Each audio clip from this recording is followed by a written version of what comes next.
The morning sun streamed through the blinds of Nia Coleman's apartment as she stared at her reflection in the bathroom mirror.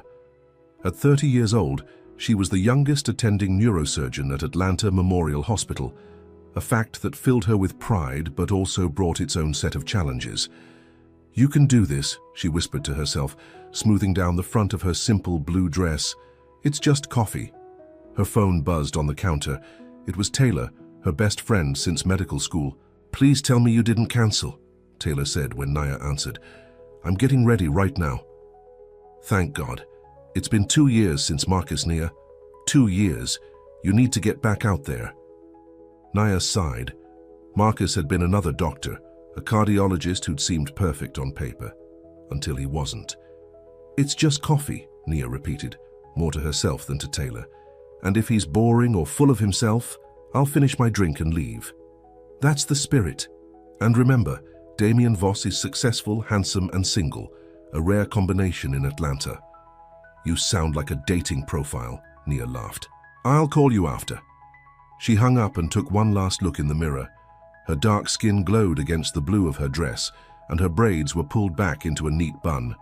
Professional, but not stuffy. Approachable, but not trying too hard.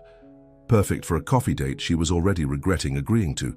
The cafe was buzzing with Saturday morning energy when Nia arrived. She chose a small table near the window and ordered a chai tea while she waited. And waited. 20 minutes later, when she was considering leaving, the door swung open. A tall man with caramel skin and a confident stride walked in, designer sunglasses still on despite being indoors. He scanned the room, then headed straight for her table. "You must be Nia," he said with a smile that had probably worked on countless women before her. "Sorry I'm late. Client call ran long." "Damien," she nodded, keeping her expression neutral. First strike, 20 minutes late with barely an apology. He slid into the seat across from her, finally removing his sunglasses to reveal warm brown eyes that momentarily softened her irritation. "So, Taylor tells me you're a doctor?" he asked, flagging down a server without looking away from her. "I'm a neurosurgeon at Atlanta Memorial," Nia replied, taking a sip of her now lukewarm tea. Damien's eyebrows shot up, and then he chuckled. "No, seriously, what do you really do?" The tea turned bitter in her mouth. How many times had she heard this? The disbelief, the assumption that she was exaggerating or lying. "I really am a neurosurgeon," she said calmly, setting down her cup. "The youngest attending at Atlanta Memorial, actually." Damien's smile faltered for a moment. "Wow, that's impressive. I didn't mean to—" "It's fine," she cut him off, reaching for her purse. It wasn't fine, but she'd had this conversation too many times to waste energy on it today. "I think I should go." "Wait, I'm sorry," Damien said quickly. "That came out wrong. Let me start over." Nia hesitated, then shook her head. "I don't think that's necessary. Thank you for the coffee, but—" A commotion from across the cafe interrupted her. A child's voice called out, "Daddy!" followed by the sound of something falling. Damien's head whipped around. "Mila!" A little girl with curly pigtails was running toward their table, followed by an older woman who looked flustered. "I'm so sorry, Mr. Voss," the woman said, out of breath. "She saw you through the window and ran away from me." "It's okay, Mrs. Garcia," Damien said, kneeling to catch the little girl who threw herself into his arms. "What are you doing here, Princess? I thought you were going to the park." "We were, but I wanted a hot chocolate first," the girl explained, her big brown eyes so like her father's, sparkling with excitement. "Can we have one here, please?" Nia watched the interaction with surprise. Taylor hadn't mentioned Damien had a daughter. "Mila, this is Dr. Coleman," Damien said, turning the girl toward Nia. "Dr. Coleman, this is my daughter, Mila." "Hi, Mila," Nia smiled, genuinely this time. "It's nice to meet you." "Are you a real doctor?" Mila asked, eyes wide, "with a stethoscope and everything?" Before Nia could answer, Mila's expression suddenly changed. Her eyes rolled back, and her small body went rigid. "Mila?" Damien's voice rose in panic. "Mila!" The girl collapsed, her body beginning to convulse violently on the cafe floor. Nia was on her knees beside them in an instant, all thoughts of leaving forgotten. "She's having a seizure. Help me turn her onto her side." Damien looked frozen in terror, so Nia gently but firmly moved him aside and positioned Mila in the recovery position. "Someone call 911, she called out to the stunned cafe patrons. To Damien, she said, "Has this happened before?" He shook his head, his face pale with fear. "No, never." Nia checked her watch, timing the seizure while keeping Mila safe from hitting herself on the nearby table legs. "What medications is she on? Any allergies?" "No medications. She's allergic to penicillin," Damien answered automatically, his eyes never leaving his daughter's face. The convulsions continued, and Nia's concern deepened. "How long has it been since she had her last checkup?" 6 months ago. Everything was normal. After 3 minutes, an eternity to everyone watching, Mila's convulsions began to slow. Nia continued to monitor her, checking her breathing and pulse. "The ambulance is on its way," the cafe manager announced, hovering nearby. "Thank you," Nia acknowledged, then turned to Damien. "She's postictal now. That means she's in the recovery phase after the seizure. She'll be confused when she wakes up." As if on cue, Mila's eyes fluttered open, unfocused and scared. "Daddy," she whimpered. "I'm here, baby," Damien said, his voice breaking as he took her hand. "You're going to be okay." Nia continued her assessment, her movements precise and calming. "Mila, my name is Dr. Coleman. You had a seizure, but you're safe now. Can you squeeze my hand?" The little girl weakly squeezed Nia's fingers. "Good job," Nia smiled reassuringly. "Can you tell me your full name?" "Mila Rose Voss," she whispered. "And how old are you, Mila?" 6. "You're doing great," Nia said, hearing sirens approaching outside. "The ambulance is here to take you to the hospital so we can make sure you're okay." Paramedics rushed in with a stretcher, and Nia stood to brief them, her voice shifting to clinical precision as she relayed Mila's symptoms, vitals, and the duration of the seizure. "I'm her father," Damien said, standing close to the stretcher as they prepared to move Mila. "I'm coming with her." "Of course, sir," one of the paramedics nodded. Damien turned to Nia, his earlier arrogance completely gone, replaced by raw vulnerability. "Thank you. I don't know what would have happened if you hadn't been here." "I'm glad I could help," she said sincerely. "They're taking her to Atlanta Memorial.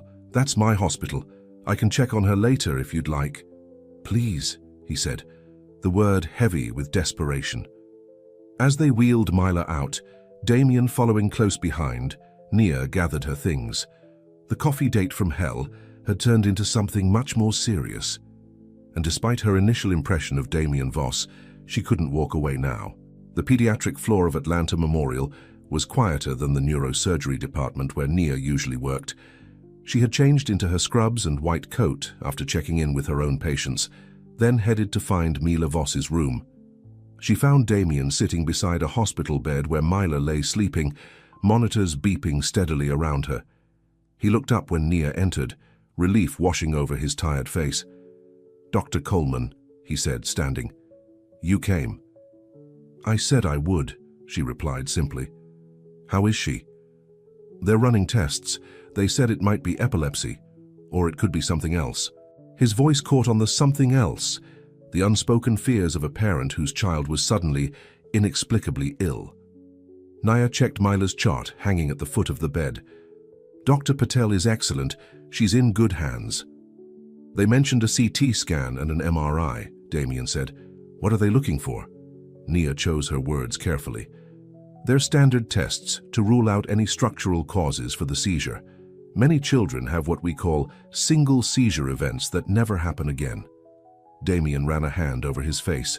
"I keep thinking about what you asked at the cafe, about her last checkup.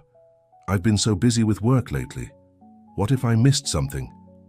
"Children don't come with warning lights, Mr. Voss," Nia said gently. "You couldn't have known this would happen." He looked at her with tired eyes.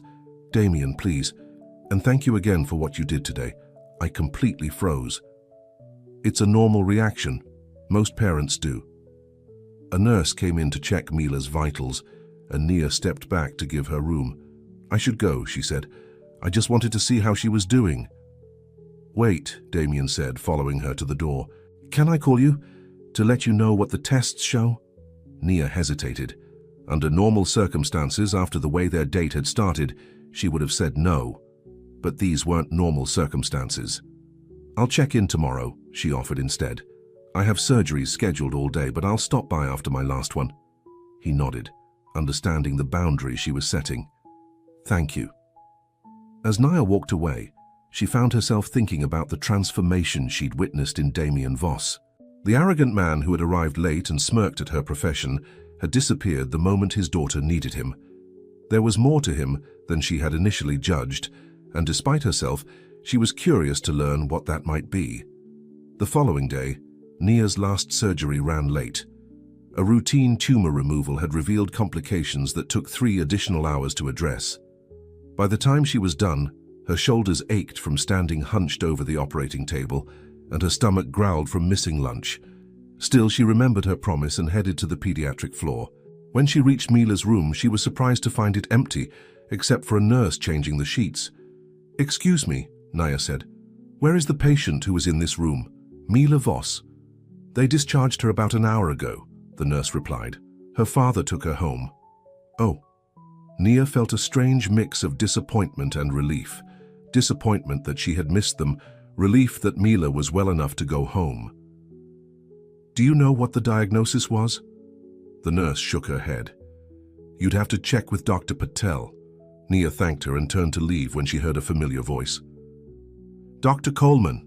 Mila was running down the hall toward her, Damien following close behind.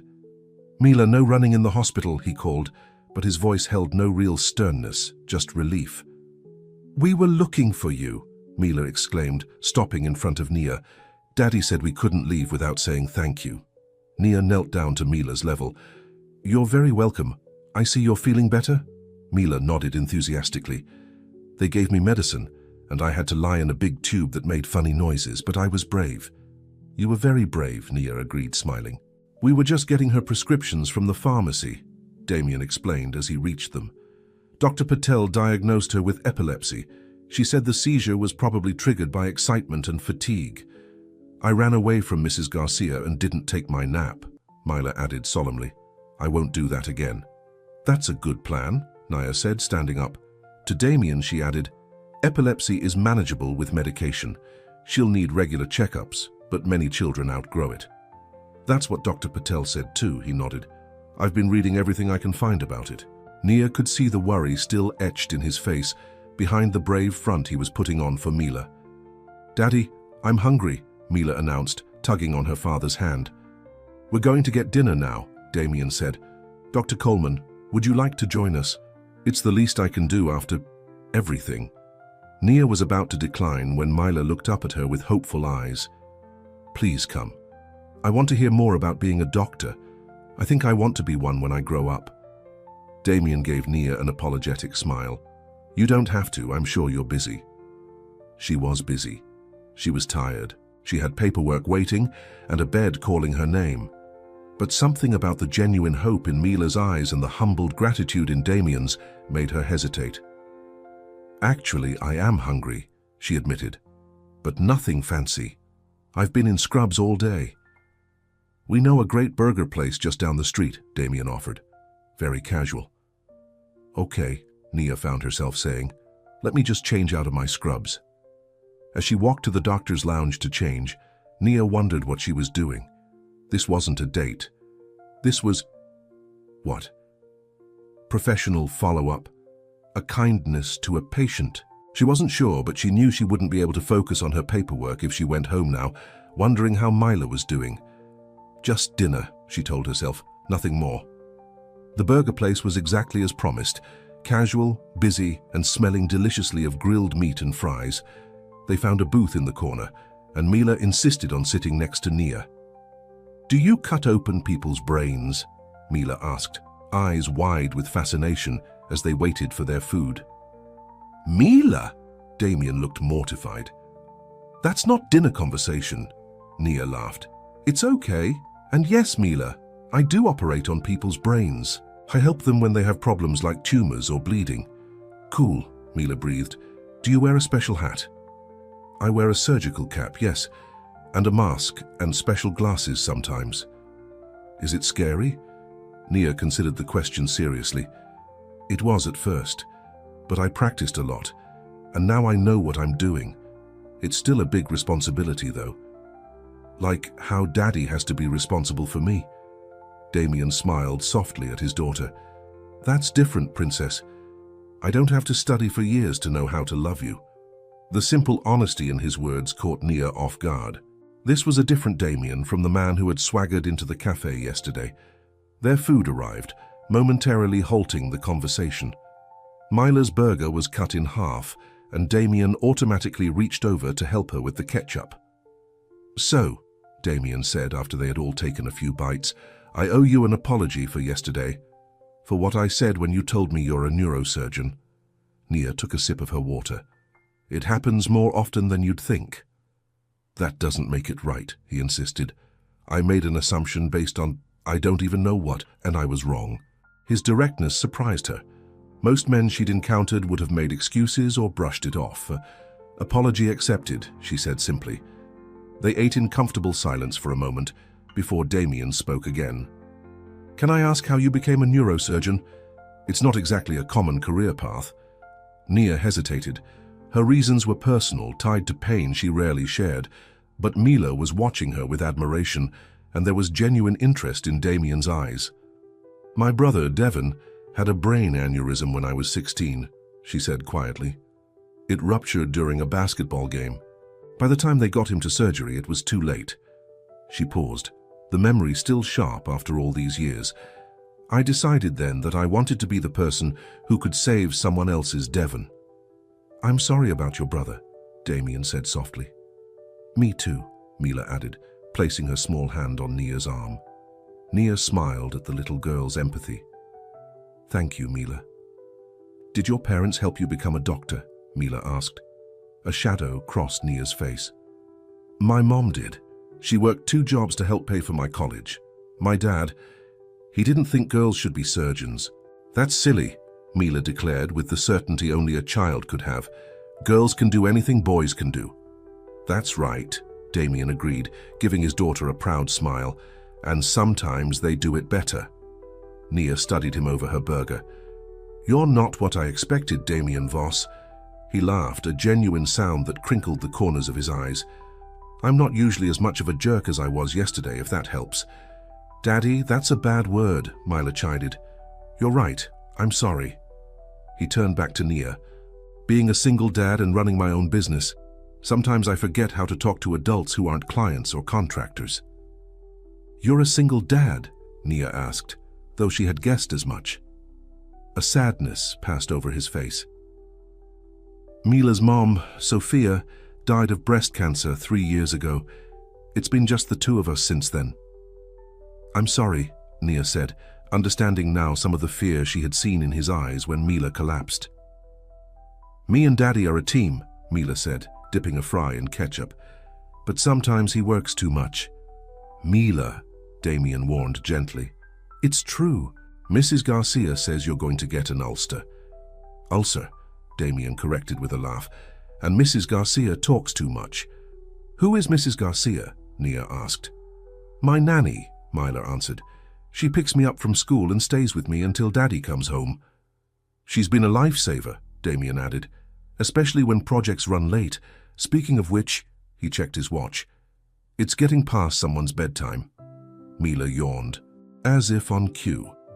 Can Dr. Coleman come over sometime? She can read me a story about brains. Damien looked embarrassed. Mila, Dr. Coleman is very busy saving lives, and I'm sure she has her own family to go home to. Actually, it's just me, Nia found herself saying. But Mila's right, I am busy. Hospital schedules can be unpredictable. Do you have a boyfriend? Mila asked innocently. Mila? Damien looked mortified again. That's not a polite question, Nia laughed. It's okay, no, Mila, I don't have a boyfriend right now. Daddy doesn't have a girlfriend, Mila informed her. He goes on dates sometimes, but he says they're all boring. Okay, that's enough personal information for one dinner, Damien said, his cheeks darkening slightly. Let's get you home, young lady. They paid the bill, Damien insisting despite Nia's protests, and walked out to the parking lot together. Thank you again for everything, Damien said as they reached Nia's car. not just for saving Mila, but for checking on her today and joining us for dinner." "It was my pleasure," Nia replied, surprised to find she meant it. "Mila is a special girl." "Bye, Dr. Coleman," Mila called, waving from where she stood holding her father's hand. "Goodbye, Mila. Remember to take your medicine and get plenty of rest." As Nia drove home, she found herself smiling. What had started as a disaster of a coffee date had turned into something unexpected. She wasn't sure what to make of Damien Voss, the arrogant man she'd first met, or the devoted father she'd had dinner with tonight. But for the first time in a long time, she was curious to find out. A week passed. Nia threw herself back into her work, performing 3 complex surgeries and overseeing the care of a dozen patients. She thought about Mila occasionally, wondering how she was adjusting to her medication, but she didn't reach out. Then, on Friday afternoon, as she was reviewing charts at the nurse's station, a delivery arrived. "Dr. Coleman." A courier held out a small gift bag. "This is for you." Inside, Nia found a thank you card with a child's drawing of a girl and a woman in a white coat, standing in what appeared to be a cafe. Below it was a note in careful handwriting. "Dear Dr. Coleman, thank you for saving me. Daddy says you are a hero. I drew this picture of us. I hope you like it. Your friend Mila Voss." And below that, in a different handwriting, "Nia. No words can express my gratitude for what you did for Mila. She talks about you constantly and has announced she wants to be a brain doctor when she grows up. I know our first meeting was less than ideal, entirely my fault, but I'd like the chance to start over. Would you consider having dinner with me, just me this time? No pressure, and I promise not to be late or make assumptions about your profession. Damien, his phone number was written at the bottom." Nia stared at the card, conflicted emotions swirling through her. Part of her, the part that had been hurt too many times by men who couldn't handle her success, wanted to politely decline. But another part remembered the genuine man she'd glimpsed at dinner, the father who clearly adored his daughter and who had admitted his mistake without excuses. Before she could overthink it, she pulled out her phone and typed a message. "Thank you for the card. Mila's drawing is going up in my office. As for dinner, I'm free next Thursday evening." She pressed send before she could change her mind. His reply came almost immediately. "Thursday works perfectly. I'll send you the details, and I promise to leave my sunglasses at home this time." Nia found herself smiling at her phone, an unfamiliar flutter of anticipation in her chest. She wasn't sure where this would lead, but for the first time in a long time, she was willing to find out. Nia stood in front of her closet, staring at her options with growing frustration. How had she, a woman who regularly made life-or-death decisions in the operating room, become so indecisive about what to wear to dinner? Her phone rang and Taylor's name flashed on the screen. "Please tell me you haven't cancelled," Taylor said when Nia answered. "I'm getting ready right now," Nia replied, echoing their conversation from 2 weeks ago. "But I'm having second thoughts." "Why? He's gorgeous, successful, and his daughter adores you. What's the problem?" Nia sighed, sitting on the edge of her bed. "You didn't see how he acted when we first met, Taylor. He laughed when I told him I was a neurosurgeon. And then you saved his daughter's life, and he realized what an idiot he'd been," Taylor countered. "People can change, Nia, especially when they're humbled." "Maybe," Nia conceded.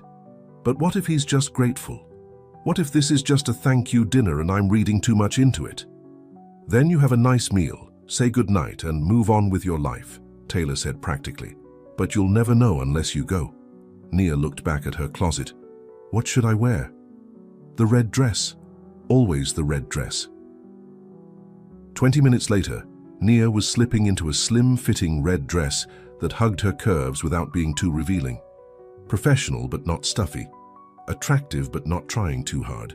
As she fastened a simple gold necklace around her neck, a gift from her mother when she graduated from medical school, Nia reminded herself that this was just dinner. If Damien turned out to be the arrogant man from the cafe, she could leave. She'd done it once. She could do it again. Her doorbell rang at exactly 7 o'clock.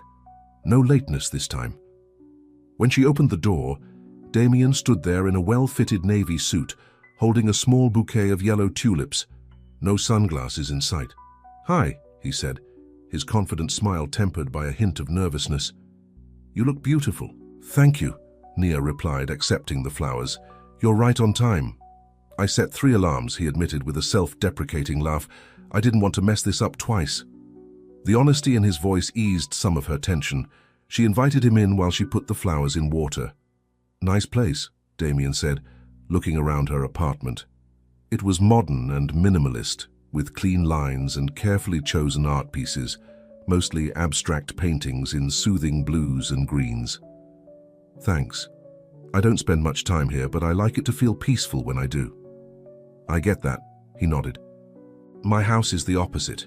Toys everywhere, Disney princess posters on the walls, and at least 3 stuffed animals on every surface." Nia smiled at the mental image. "How is Mila doing?"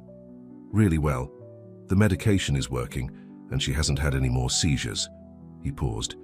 "She asks about you all the time, wants to know when Dr. Coleman is coming to visit." "She's a special kid," Nia said, feeling a warmth in her chest at the thought of the little girl. "Very brave." "She gets that from her mother," Damien said softly. Then, shaking off the momentary sadness, he gestured to the door. "Should we go? I made reservations at Bella Vita. I hope you like Italian." "I love Italian," Nia replied, grabbing her purse. As they walked to his car, Nia noticed how Damien kept a respectful distance, opening doors without making assumptions. He was trying, she realized, really trying. Bella Vita was one of Atlanta's most elegant Italian restaurants, with soft lighting and intimate tables. They were seated in a quiet corner, and Damien ordered a bottle of wine after confirming Nia's preference. "So," he said after they had placed their orders, "I realized that despite our unusual first meeting, and the drama that followed, I know very little about you, other than the fact that you're an amazing doctor who saved my daughter's life." "What would you like to know?" Nia asked, taking a sip of her wine. "Everything," he replied simply. "But let's start with the basics. Where did you grow up?" "Here in Atlanta, actually. My parents still live in the house where I grew up, over in Kirkwood." "Really? I'm developing a new complex in Kirkwood right now. Small world." "What kind of development?" Nia asked, genuinely curious. "Mixed use. Retail on the ground floor, apartments above. We are trying to keep the character of the neighborhood while bringing in new business." He stopped and laughed. "Sorry, shop talk. Tell me more about your family." Nia hesitated, then decided on honesty. "My mom is a retired elementary school teacher. She's my biggest supporter. My dad, we're not as close. He's a traditional man with traditional views about what women should and shouldn't do." "And brain surgery wasn't on his approved list?" Damien guessed. "Not even close," Nia smiled ruefully. "He wanted me to be a nurse, or better yet, marry a doctor instead of becoming one." "His loss," Damien said firmly. "My dad was the opposite. He pushed me to take over the family construction business when all I wanted to do was play basketball." "Did you? Take over the business, I mean?" Damien nodded. "For a few years. Then I started my own development company. Dad wasn't happy at first, but he came around when he saw I was successful. And now you build mixed-use developments in Kirkwood," Nia smiled. "Among other places," he replied. "What about you? Was neurosurgery always the plan?" Their appetizers arrived, momentarily pausing the conversation. Once the server had left, Nia continued. "After my brother died, yes. Before that, I wanted to be a teacher like my mom." She took a bite of her bruschetta. "What about you? Was real estate development the backup plan to basketball?" Damien laughed. "Not exactly. I studied business in college, played basketball on the side. I was good, but not good enough for the pros. After graduation, I worked for my dad for a while, then for a bigger developer. I learned the ropes, saved some money, and started Voss Development Group 10 years ago." "Impressive," Nia nodded. "And Mila came along?" 4 years later, Damien's expression softened at the mention of his daughter. "Sophia and I had been married for 3 years when Mila was born. She was the perfect baby, hardly ever cried, slept through the night early on. We thought we had it all figured out." A shadow crossed his face, and Nia could guess what was coming. "When Mila was 2, Sophia found a lump in her breast," he continued quietly. "By the time they diagnosed it, the cancer had already spread. She fought hard, but he trailed off, then took a sip of his wine. Sorry, this got heavy quickly. Don't apologize, Nia said gently. It's part of who you are, part of your story, just like Devon is part of mine. Damien looked at her with genuine appreciation. Most women I've dated since Sophia get uncomfortable when I mention her. They either change the subject or start asking invasive questions. She's Mila's mother, Nia said simply. She'll always be a part of your lives. Their main courses arrived, and the conversation shifted to lighter topics. Damien told funny stories about his attempts at solo parenting, like the time he sent Mila to school with her shoes on the wrong feet and didn't realize until pickup time. Nia shared some of the more amusing moments from her residency, carefully avoiding anything that might ruin their appetite. By the time dessert arrived, a tiramisu they decided to share, Nia was surprised by how comfortable she felt. Damien was attentive without being overbearing, confident without being arrogant. He asked questions about her work and actually listened to the answers. When she mentioned a challenging surgery she'd performed the previous week, he asked intelligent follow-up questions rather than changing the subject. What? He asked, catching her studying him. You're different than I expected, she admitted. After our first meeting, I thought you were a jerk, he supplied with a wry smile. I was. I'm still embarrassed about that. What happened? I mean, why did you... She trailed off, not wanting to sound accusatory. Damien set down his fork and met her eyes. Honestly, I was nervous. Taylor had told me you were brilliant and beautiful, and when I saw you sitting there, I panicked. So I put on my client meeting persona, the overconfident guy who's never fazed by anything. It's a defense mechanism and a bad one. His honesty surprised her. Most men she'd known would have made excuses or tried to charm their way past it. Well, for what it's worth, she said, I like this version of you much better. Me too, he smiled. After dinner, they walked along the restaurant's outdoor patio, which overlooked a small garden lit with fairy lights. The spring air was warm but not humid, a perfect Atlanta evening. Can I ask you something? Damien said as they strolled. Of course. Do you ever get tired of it? The pressure of having people's lives in your hands every day? Nia considered the question carefully. Sometimes. There are nights when I can't sleep, thinking about a patient I couldn't save or a surgery that didn't go as planned.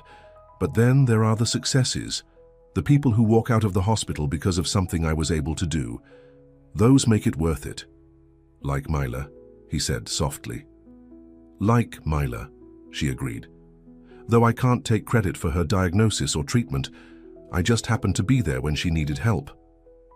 You were there, Damien emphasized, and you knew what to do. Do you know how rare that is? Most people would have frozen or panicked. It's training, Nia shrugged. Any doctor would have done the same. But you're not just any doctor, he said, stopping to face her. You're exceptional.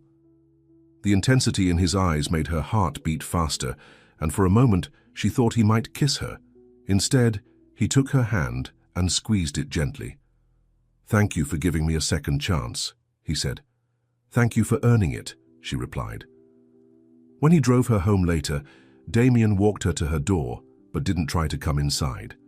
Instead, he kissed her cheek softly and promised to call her the next day. As Nia got ready for bed that night, she found herself smiling. The evening had gone better than she'd dared to hope. Damien Voss was more complex than she'd initially judged, a devoted father, a successful businessman, and a man who wasn't afraid to admit his mistakes. For the first time in years, she went to sleep thinking about possibilities rather than barriers. Over the next few weeks, Nia and Damien settled into a comfortable rhythm. They had dinner when their schedules aligned, sometimes at nice restaurants, sometimes takeout at her apartment after a long day. Occasionally, Mila joined them, especially for weekend lunches or trips to the park. The little girl had taken to Nia immediately, full of questions about medicine and the human body. Nia found herself buying child-friendly anatomy books to read with her, delighted by Mila's curiosity and sharp mind. One Saturday afternoon, after a picnic in Piedmont Park, Mila ran ahead to the playground while Nia and Damien walked behind her. She adores you, Damien said, watching his daughter climb confidently up the jungle gym. I've never seen her take to someone so quickly. The feeling is mutual, Nia admitted. She's an amazing kid. I wish I could take credit, but she's all Sophia, Damien sighed. The curiosity, the fearlessness, that's her mother through and through. You're too hard on yourself, Nia said. I've seen how you are with her. You're a good father, Damien. He gave her a grateful smile. I'm trying. It's not always easy balancing work and being there for her. Sometimes I feel like I'm failing at both. Nobody gets it right all the time, Nia reassured him. The fact that you worry about it shows how much you care. They reached a bench with a good view of the playground and sat down. Mila waved at them from the top of the slide and they both waved back. Can I ask you something personal? Damien said after a moment. You can ask. I might not answer, Nia replied with a small smile. Fair enough, he nodded. You mentioned before that you and your father aren't close because he didn't support your career choice. Has that changed at all? Now that you're successful, I mean. Nia's smile faded.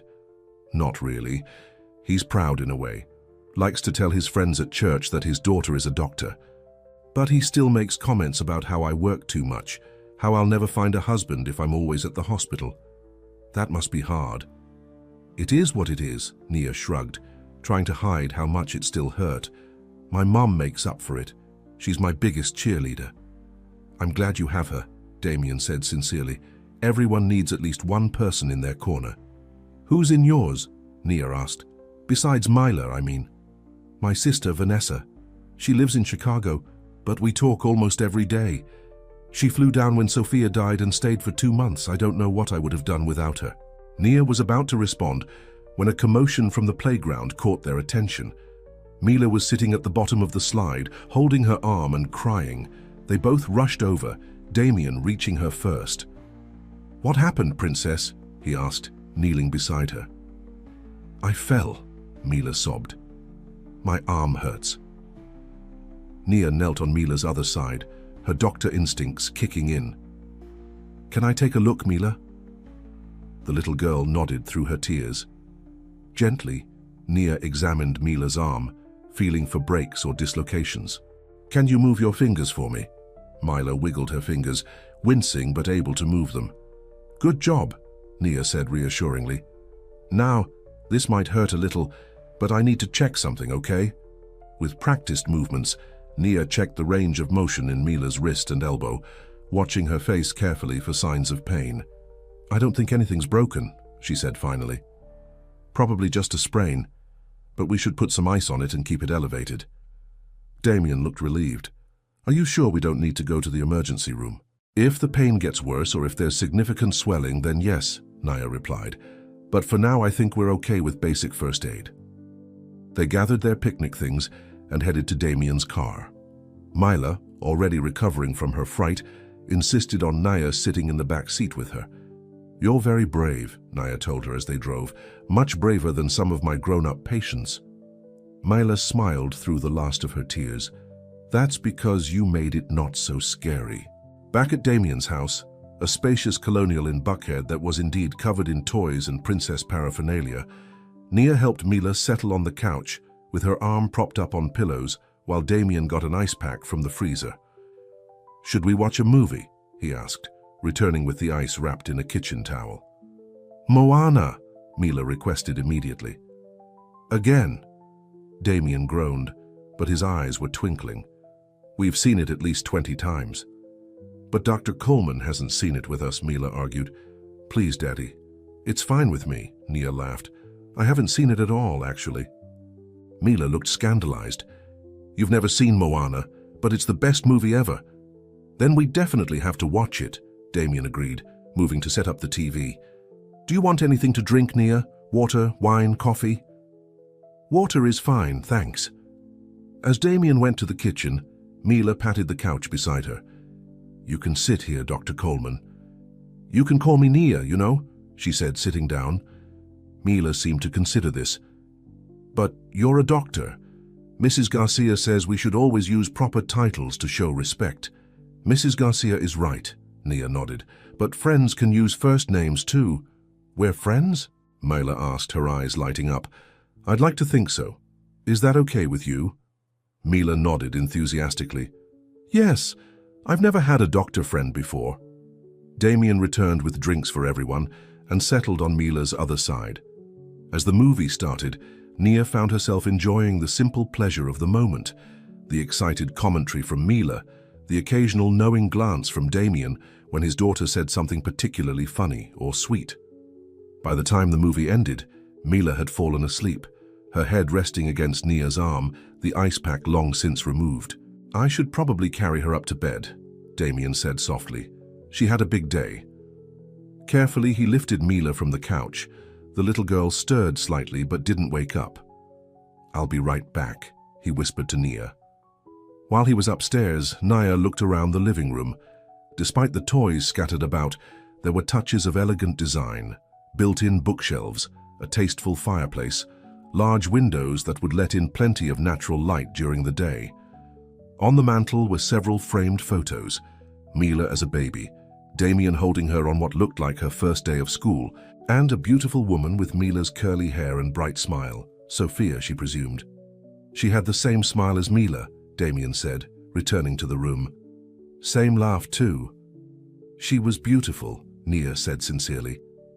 "Yes, she was," Damien agreed, a sad smile crossing his face. He sat down on the couch next to Nia.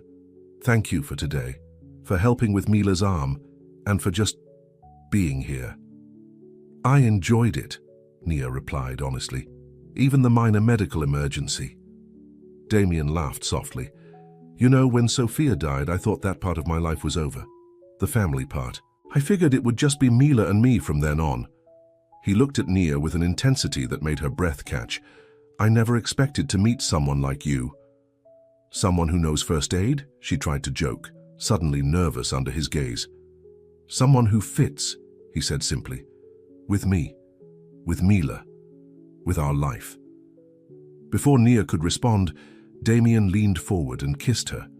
It was gentle at first, a question more than a demand. When she didn't pull away, he deepened the kiss, one hand coming up to cup her face. Nia felt a warmth spreading through her, a connection she hadn't experienced in longer than she cared to admit. When they finally broke apart, they were both a little breathless. "I've been wanting to do that since our dinner at Bella Vita," Damien admitted, his thumb tracing her cheekbone. "What took you so long?" Nia asked with a smile. "I was afraid of moving too fast, of scaring you away." His expression grew serious. "Nia, I need you to know something. This isn't casual for me. I don't have the luxury of dating just for fun. Mila gets attached and I can't—" "I understand," Nia interrupted softly. "And I wouldn't be here if I wasn't serious about this too, about both of you." Relief washed over his face. "Really?" "Really," she confirmed. "But we should still take it slow, for all our sakes." Damien nodded. "Slow is good. Slow gives us time to get this right." He kissed her again, and Nia found herself thinking that for all her careful planning and precise decisions in the operating room, sometimes the best things in life happened when you least expected them. Monday morning found Nia back in her element, striding through the halls of Atlanta Memorial in her white coat, stopping to check on patients and consult with colleagues. But there was a lightness in her step that hadn't been there before, a smile that came more easily. "Someone had a good weekend," Dr. Maya Patel, Mila's pediatrician, commented as they met at the nurses' station. "Is it that obvious?" Nia asked, feeling her cheeks warm. "Only to someone who's known you since residency," Maya grinned. "This wouldn't happen to involve a certain real estate developer whose daughter I recently treated, would it?" Nia tried to look professional, but her smile gave her away. "Maybe." "I knew it," Maya exclaimed triumphantly. "He couldn't take his eyes off you when you came to check on his daughter. And the way he talked about you, Dr. Coleman this, Dr. Coleman that. It was adorable." "We've been seeing each other for a few weeks," Nia admitted. "It's going well." "I'm happy for you," Maya said sincerely. "You deserve someone good." Before Nia could respond, her pager went off. "Emergency in the ER. All available neurosurgeons needed." "Got to go," she said, already moving toward the elevators. "Catch up later?"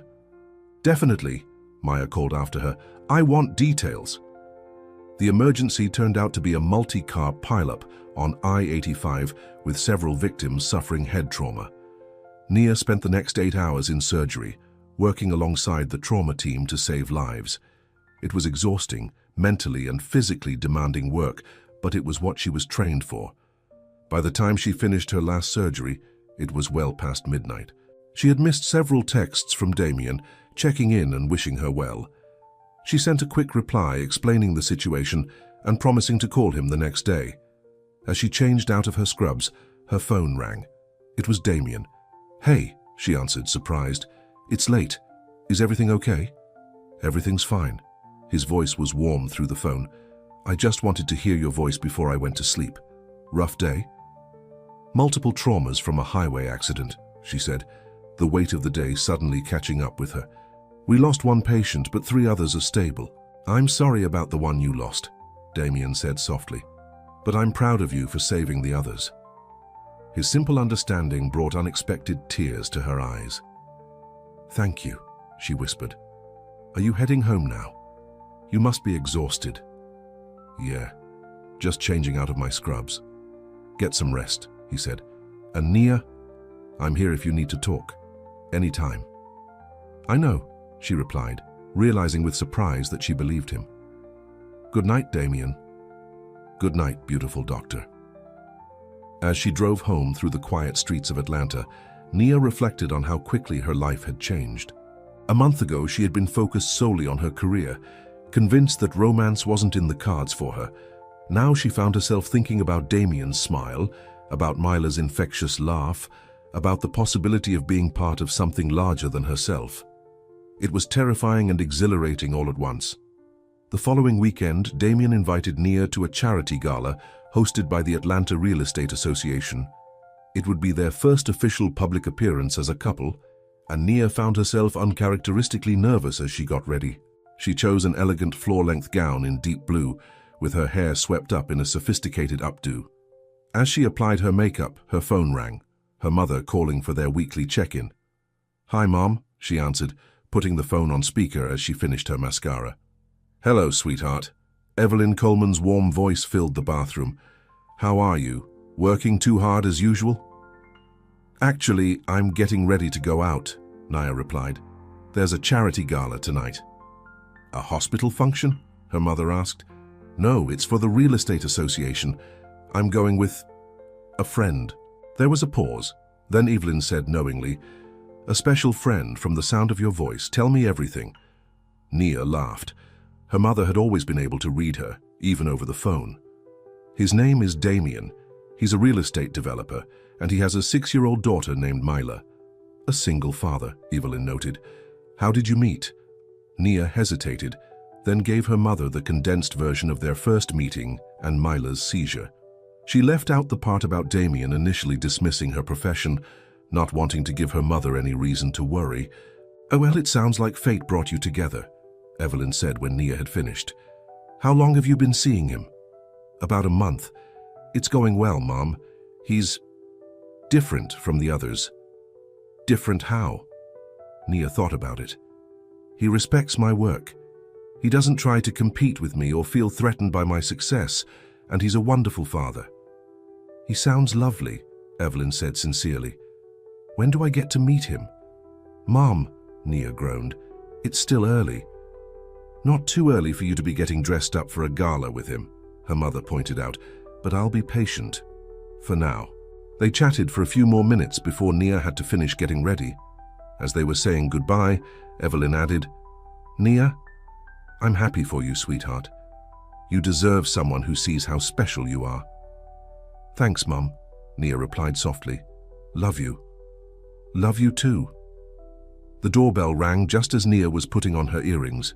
When she opened the door, Damien stood there in a perfectly tailored tuxedo, looking like he'd stepped out of a magazine. For a moment, they both just stared at each other. "You look," he began, then shook his head in amazement. "There aren't words. You clean up pretty well yourself," Nia smiled, feeling a flutter in her stomach at the way he was looking at her. "These are for you," he said, offering her a bouquet of white roses. "I know it's old-fashioned, but my dad always said never to pick up a date empty-handed." "They're beautiful," Nia said, taking the flowers. "Come in while I put them in water." As she arranged the roses in a vase, Damien moved to stand behind her, placing his hands lightly on her waist. "I've been looking forward to this all week," he said, his breath warm against her ear. "Having you on my arm tonight, showing you off to everyone." Nia turned in his arms. "Showing me off like a trophy?" Damien's eyes widened in alarm. "No, that's not what I meant at all. I meant—" She cut him off with a laugh. "I'm teasing you. I know what you meant." Relief washed over his face, followed by a playful narrowing of his eyes. "That was cruel, Dr. Coleman." "Consider it payback for that first coffee date," she replied, tapping his chest lightly. "Now we're even." He laughed and pulled her closer. "Fair enough, but now I'm going to need a proper hello." He kissed her then, careful not to smudge her makeup, but with enough passion to make her glad she'd worn a dress with room to breathe. "Hello to you too," she murmured when they broke apart. "Ready to go?" he asked, offering his arm. "Ready," she nodded, taking it. The gala was held at the Atlanta History Center, with its grand ballroom transformed into a glittering wonderland of lights and flowers. As they entered, Nia felt the curious glances and whispered comments. Damien Voss was apparently well known in these circles, and his appearance with a new woman was cause for interest. "Damien!" A middle-aged man with silver hair approached them, martini in hand. "Good to see you here. The Highland project is looking fantastic." "Thanks, Robert," Damien replied, shaking the man's hand. "Let me introduce you to Dr. Nia Coleman. Nia, this is Robert Tanner, president of the association." "Dr. Coleman," Robert repeated, raising an eyebrow as he shook her hand. "Medical doctor?" "I'm a neurosurgeon at Atlanta Memorial," Nia replied, used to the question. Robert looked impressed. "Neurosurgeon, that's remarkable. And how did you two meet?" Before either could answer, a woman in a red dress joined them, slipping her arm through Robert's. "Darling, who are your friends?" "This is Damien Voss, you remember, from the zoning committee, and his date, Dr. Coleman. She's a brain surgeon." "Neurosurgeon," Nia corrected gently. "Fascinating," the woman said, her eyes moving between Nia and Damien with undisguised curiosity. "I'm Patricia Tanner, Robert's wife and the chairman of tonight's event." "It's a beautiful gala," Nia complimented. "The decorations are stunning." Patricia beamed. "Thank you. We're hoping to raise over $1 million for homeless shelters tonight." The conversation continued pleasantly, with Robert and Damien discussing business, while Patricia asked Nia about her work. Soon, other people joined their circle, and Nia found herself being introduced to what seemed like half of Atlanta's real estate community. Throughout it all, Damien kept her close, his hand a reassuring presence at the small of her back. He seamlessly included her in conversations, proudly explaining her role at the hospital when asked, and never once trying to downplay her achievements. During dinner, they were seated at a table with several other couples, including a woman named Claire who kept looking at Nia with thinly veiled hostility. "So, Dr. Coleman," Claire said during the main course, her voice syrupy sweet, "how long have you and Damien been dating?" "A few weeks," Nia replied politely. "How interesting," Claire smiled, though it didn't reach her eyes. "Damien and I dated briefly last year, didn't we, Damien?" Damien looked uncomfortable. "We went to dinner once, Claire. I wouldn't call it dating." Claire's smile tightened. "Well, it would have been more if you weren't so busy all the time." She turned back to Nia. "I hope you don't mind playing second fiddle to his work, and to Myler, of course. He's devoted to that child, which is admirable, but it doesn't leave much room for a relationship." Nia felt Damien tense beside her, but she placed a calming hand on his knee under the table. "Actually, I understand completely," she replied smoothly. "My work at the hospital keeps me just as busy, and I think Damien's devotion to Mila is one of his most attractive qualities." Claire looked taken aback, clearly not expecting this response. "Besides," Nia continued, "we're all adults here. We know that relationships require effort and compromise. When you find someone worth making those compromises for, the busy schedules don't seem so important anymore." Damien's hand found hers under the table, squeezing it gratefully. Claire mumbled something about getting another drink and excused herself from the table. "I'm sorry about that," Damien said quietly. "Claire has boundary issues." "Don't worry about it," Nia assured him. I've dealt with worse in hospital board meetings. He looked at her with admiration. Have I told you lately how amazing you are? Not in the last hour, she teased. The rest of the evening passed pleasantly. They danced to the live band, Damien leading confidently as they swayed across the floor. Nia couldn't remember the last time she'd felt so at ease in a social setting, so comfortable being part of a couple. As they were leaving, several people stopped them to say goodbye, many commenting on what a lovely couple they made. Nia noticed the surprised looks on some faces, the calculating ones on others. She was clearly not what they had expected for Damien Voss, and she wondered briefly what kind of women he had dated before. In the car on the way home, Damien seemed unusually quiet. "Everything okay?" Nia asked, reaching over to touch his arm. He glanced at her, then back at the road. "I was just thinking about what Claire said at dinner, about me not having room in my life for a relationship." "Don't let her get to you," Nia said. "She was clearly trying to cause trouble." "Maybe," Damien conceded. "But there was some truth to it. After Sophia died, I threw myself into work and Mila. I didn't think I had room for anything else." He paused, then added softly, "Until I met you." The simple honesty in his words warmed Nia's heart. "I understand that feeling. My work has always come first. It was easier that way. Fewer complications, fewer disappointments." "And now?" he asked, glancing at her again.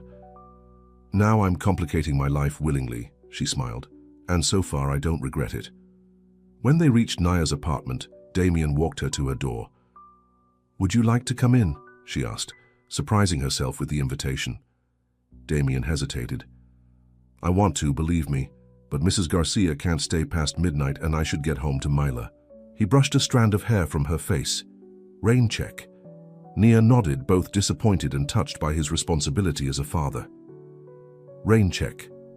He kissed her goodnight, a kiss that promised more to come, then waited until she was safely inside before leaving. As Nia got ready for bed, she found herself thinking about how different Damien was from the men she had dated before. Most had been doctors like herself, men who understood her schedule, but also competed with her professionally. Or they had been intimidated by her success, trying to make themselves feel better by diminishing her achievements. Damien was neither intimidated nor competitive. He seemed genuinely proud of her work, interested in her success, and his dedication to Mila showed a depth of character that attracted Nia more than any amount of charm or professional prestige could have. For the first time in years, she fell asleep thinking about possibilities rather than contingency plans. 2 days later, Nia was in the middle of a delicate surgery when one of the nurses approached the operating table. "Dr. Coleman," she said quietly, "there's an emergency call for you from Mila Voss's school." Nia's hands stilled for a moment. "Put it on speaker." As she continued working, the nurse connected the call. "Dr. Coleman," a woman's voice came through the speaker. "This is Principal Davis from Riverside Elementary. I'm calling about Mila Voss. She's had another seizure, and we've been unable to reach her father." "I'm in surgery right now," Nia replied, her mind racing even as her hands remained steady. "Has an ambulance been called?" "Yes, they're on their way. Mila is stable but disoriented. She's been asking for you." "I'll be there as soon as I can," Nia promised. "Please tell Mila I'm coming." She refocused on her patient, working efficiently to complete the procedure.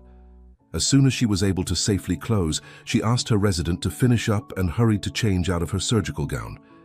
In the locker room, she tried calling Damien, but it went straight to voicemail. "Damien, it's Nia. Mila had another seizure at school. They're taking her to Atlanta Memorial. I'm heading there now. Call me when you get this." 20 minutes later, Nia arrived at the emergency department just as the ambulance was pulling in. She flashed her hospital ID and rushed to Mila's side. The little girl looked small and frightened on the stretcher, but her face brightened when she saw Nia. "Dr. Nia," she cried, reaching out a hand. "I'm here, sweetheart," Nia said, taking her hand and walking alongside the stretcher. "How are you feeling?" "My head hurts," Mila whimpered. "Where's Daddy?" "He's on his way," Nia assured her, though she had no idea if that was true. "Let's get you checked out, okay?" In the treatment room, Nia worked with the emergency team, Her status as both a doctor and Mila's emergency contact, Damien had added her after the first seizure, giving her authority in the situation. They ran tests, checked Mila's medication levels, and monitored her vital signs. An hour into their wait, Damien burst into the room, his face pale with fear. "Mila!" he exclaimed, rushing to his daughter's bedside. "Baby, I'm so sorry I wasn't there." "It's okay, Daddy," Mila said bravely. "Dr. Nia took care of me." Damien looked at Nia with such profound gratitude that it made her throat tight. "Thank you," he whispered. "I was in a meeting with investors. My phone was off and I didn't check it until just now." "She's stable," Nia assured him. "Dr. Patel is on her way down to examine her, but it looks like we might need to adjust her medication." As if on cue, Maya entered the treatment room, chart in hand. "Well, Miss Mila, we meet again," she said cheerfully. "Let's see what's going on with you." While Maya examined Mila, Nia pulled Damien aside. "She's going to be okay," she said softly, seeing the guilt and fear in his eyes. "This happens sometimes with epilepsy. The medication needs adjusting as children grow." "I should have been there," he said, his voice rough with emotion. "What kind of father isn't available when his child needs him?" "A human one," Nia replied firmly. "You can't be everywhere at once, Damien. That's why you have backup plans like putting me on her emergency contact list." He looked at her with a mixture of gratitude and something deeper, something that made her heart beat faster. "I don't know what I'd do without you," he said quietly. Before Nia could respond, Maya joined them. "Good news," she said. "This appears to be a breakthrough seizure, which isn't uncommon. We'll adjust her medication dosage and she should be fine. I'd like to keep her overnight for observation, just to be safe." "Whatever you recommend," Damien nodded. "I've already called up to pediatrics to have a room prepared," Maya continued. "She'll be comfortable there." "Thank you, Dr. Patel," Damien said sincerely. Once Mila was settled in her hospital room, with cartoons playing on the TV and a teddy bear from the gift shop tucked beside her, Damien turned to Nia. "You should go home," he said. "You've been here for hours and you were in surgery before that." "I'm fine," Nia assured him. "I want to stay." "Are you sure?" "I don't want to take advantage." "Damien," Nia interrupted gently. "I'm where I want to be." He looked at her for a long moment, then pulled her into a tight embrace. "Thank you," he whispered against her hair, "for everything." They spent the night in Mila's hospital room, Damien dozing in the recliner by the bed while Nia curled up in the window seat. It wasn't comfortable, but Nia had slept in worse conditions during her residency, and somehow being there for Mila and Damien felt more important than a good night's sleep in her own bed. In the morning, Dr. Patel returned with good news. Mila's new medication dosage was already showing positive results, and she could go home that afternoon if everything continued to look good. "I need to run home and shower before my shift," Nia told Damien once Maya had left. "Will you be okay here?" "We'll be fine," he assured her. "Go. Take care of yourself." Nia leaned down to kiss Mila's forehead. "I'll try to stop by later, okay?" "Promise?" Mila asked, her eyes big and hopeful. "Promise," Nia smiled.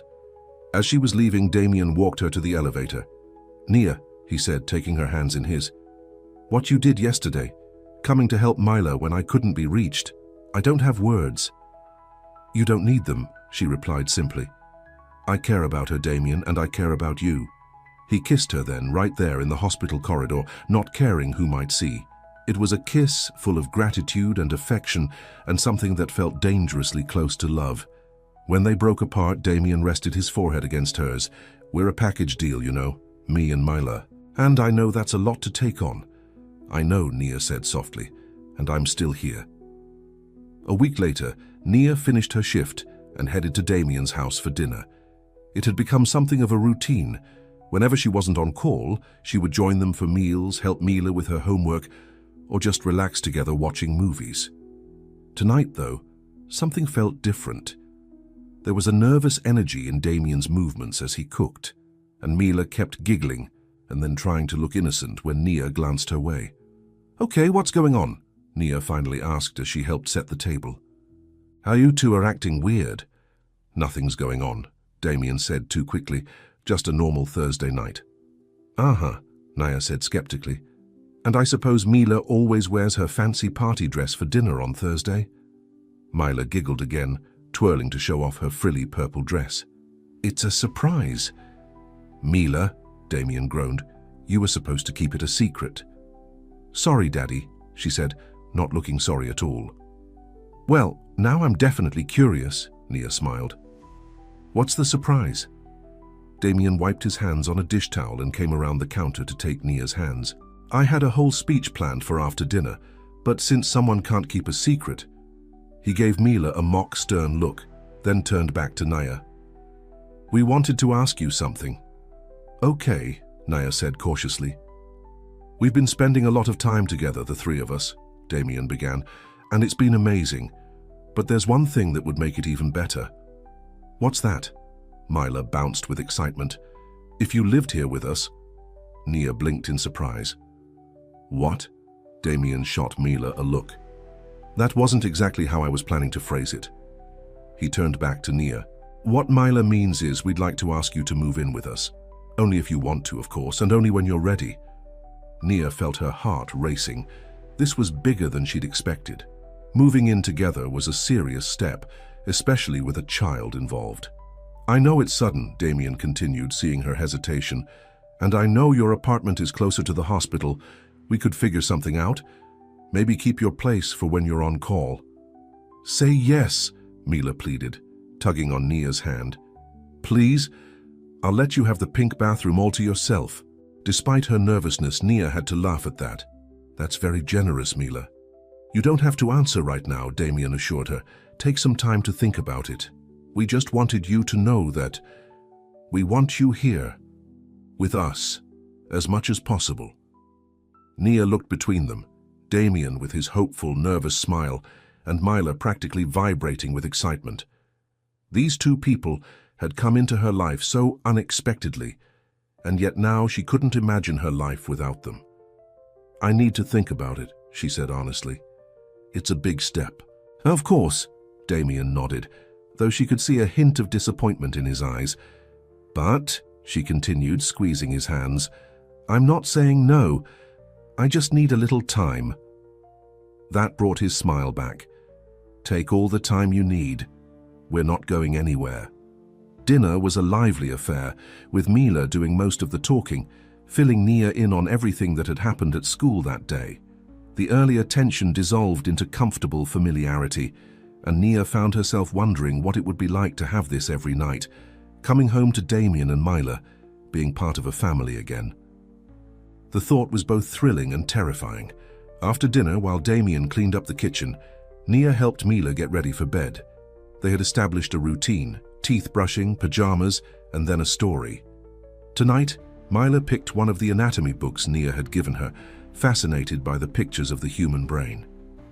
Dr. Nia, Mila said as they finished the book, if you live with us, will you be my mom? The question caught Nia off guard. Oh, Mila, it's not that simple. Why not? Mila persisted. You take care of me when I'm sick. You help me with homework. You make Daddy smile. That's what moms do, right? Nia chose her words carefully. Those are things that moms do, yes, but you already have a mom, Mila. She might not be here anymore, but she'll always be your mom. Nothing can change that. Mila seemed to consider this. So what would you be? I would be Nia, she replied gently. Someone who cares about you very much and wants to be part of your life. Is that okay? Mila nodded slowly. I think my mom would like you. Daddy says she was smart like you. I'm sure she was wonderful, Nia said, her throat tight with emotion. From everything your dad has told me about her, she sounds like an amazing person. She is, Mila said confidently, then yawned. Will you tuck me in? Of course. Nia pulled the covers up to Mila's chin and smoothed back her curly hair. Sweet dreams, Mila. Night, Dr. Nia, the little girl murmured, already drifting off. Nia stood in the doorway for a moment, watching Mila sleep. The conversation had shaken her more than she wanted to admit. Being a stepmom, or whatever she would be to Mila, was a huge responsibility, one she hadn't fully considered until now. She found Damien in the living room, a glass of wine waiting for her on the coffee table. She go down okay? he asked, making room for her on the couch. Out like a light, Nia confirmed, sitting beside him and taking the wine gratefully. She asked me something interesting, though. What's that? She asked if I would be her mom if I moved in. Damien winced. I'm sorry. I should have prepared her better. What did you tell her? Nia recounted the conversation, watching Damien's face as she spoke. I hope that was okay, she finished. I didn't want to overstep. It was perfect, he assured her, taking her hand. You're amazing with her, you know that. The way you talk to her, not down to her, but not over her head either. She makes it easy, Nia shrugged. She's a special kid. She is, Damien agreed, and she adores you. He hesitated, then added, For what it's worth, I think Sophia would have liked you too. Really? He nodded. You're both strong, brilliant women who don't take any crap. She would have appreciated that. Nia smiled, touched by the comparison. Tell me more about her. I know it might be hard to talk about, but I'd like to know. So Damien told her about meeting Sophia in college, about their early struggles as he built his business and she pursued her career in educational publishing. He told her about Sophia's love of gardening, her terrible singing voice, her fierce protectiveness of those she loved. And he told her about the cancer diagnosis, the rounds of treatment, the slow decline. The hardest part was telling Mila, he said, his voice rough with memory. How do you explain to a 3-year-old that her mother is dying? I can't imagine, Nia said softly, her heart aching for both of them. Sophia made videos for her, Damien continued. Birthday messages for every year until she turns 18, little life lessons, things she wanted to make sure Mila knew. He swallowed hard. They're in a safe deposit box. Mila watches the current year's video on her birthday. Tears welled in Nia's eyes. That's beautiful. It is, Damien agreed. But it's also hard. Mila asks questions I can't always answer. She forgets things about Sophia that I think she should remember. And sometimes, he trailed off, looking troubled. Sometimes what? Nia prompted gently. Sometimes I feel guilty, he admitted. For being happy again, for finding you. Nia squeezed his hand. Sophia would want you to be happy, Damien. She would want Mila to be happy. I know, he nodded. Logically, I know that. But emotions aren't always logical. No, they're not, Nia agreed. And it's okay to feel complicated things. Grief doesn't just go away because you've found something new. Damien looked at her with wonder. How did you get so wise? Practice, she smiled sadly. I've had my share of grief too, remember? He pulled her close and they sat in comfortable silence, each lost in their own thoughts. After a while, Damien spoke again. About the moving in thing, I meant what I said. Take all the time you need, no pressure. Nia turned to face him. I do need time, but not because I don't want this. I do. I just need to be sure that I'm ready for everything it means, for all 3 of us. I understand, he nodded, and I respect that. She leaned in to kiss him, a gentle, tender kiss that conveyed all the feelings she wasn't quite ready to put into words. When they broke apart, Damien's eyes were filled with a warmth that made her feel safer than she had in years. Stay tonight? He asked softly. Just to sleep, I promise to be a gentleman. Nia laughed. Well, don't be too gentlemanly. Later, as she lay in his arms in the darkness of his bedroom, Nia thought about the question Mila had asked her. Was she ready to be part of a family again? To open herself up to the kind of love that came with the risk of devastating loss?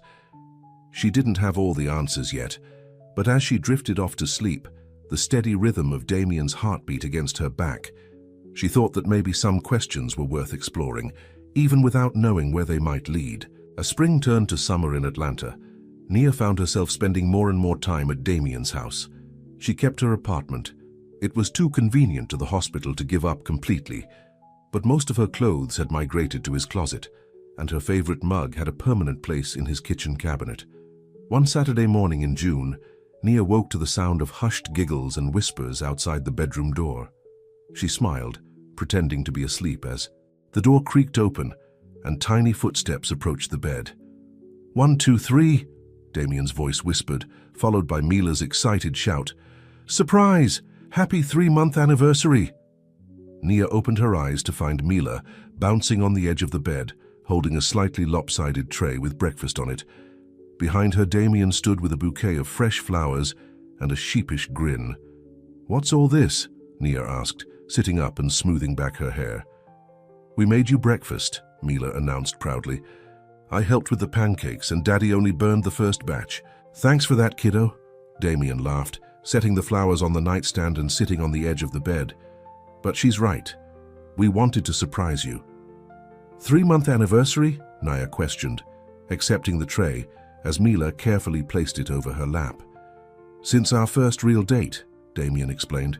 "Not the coffee disaster, but the dinner after Mila's hospital stay." "You've been keeping track?" Nia was touched by the sentiment.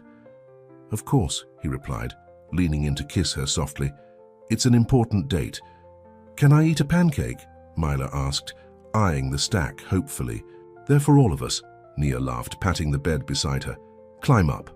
The three of them shared the breakfast, with Mila doing most of the talking as usual. Nia caught Damien watching her with a soft expression that made her heart flutter. "What?" she asked, when Mila got up to get more orange juice from the kitchen. "Nothing," he smiled. "Just thinking about how lucky I am." "We're both lucky," she corrected him, reaching for his hand. After breakfast, they spent the day at the Atlanta Botanical Gardens, Mila racing ahead on the paths while Nia and Damien followed hand in hand. It was a perfect summer day, warm but not too humid, the gardens in full bloom and ice cream cones for everyone in the afternoon. That evening, after Mila was in bed, Damien opened a bottle of wine and joined Nia on the back patio.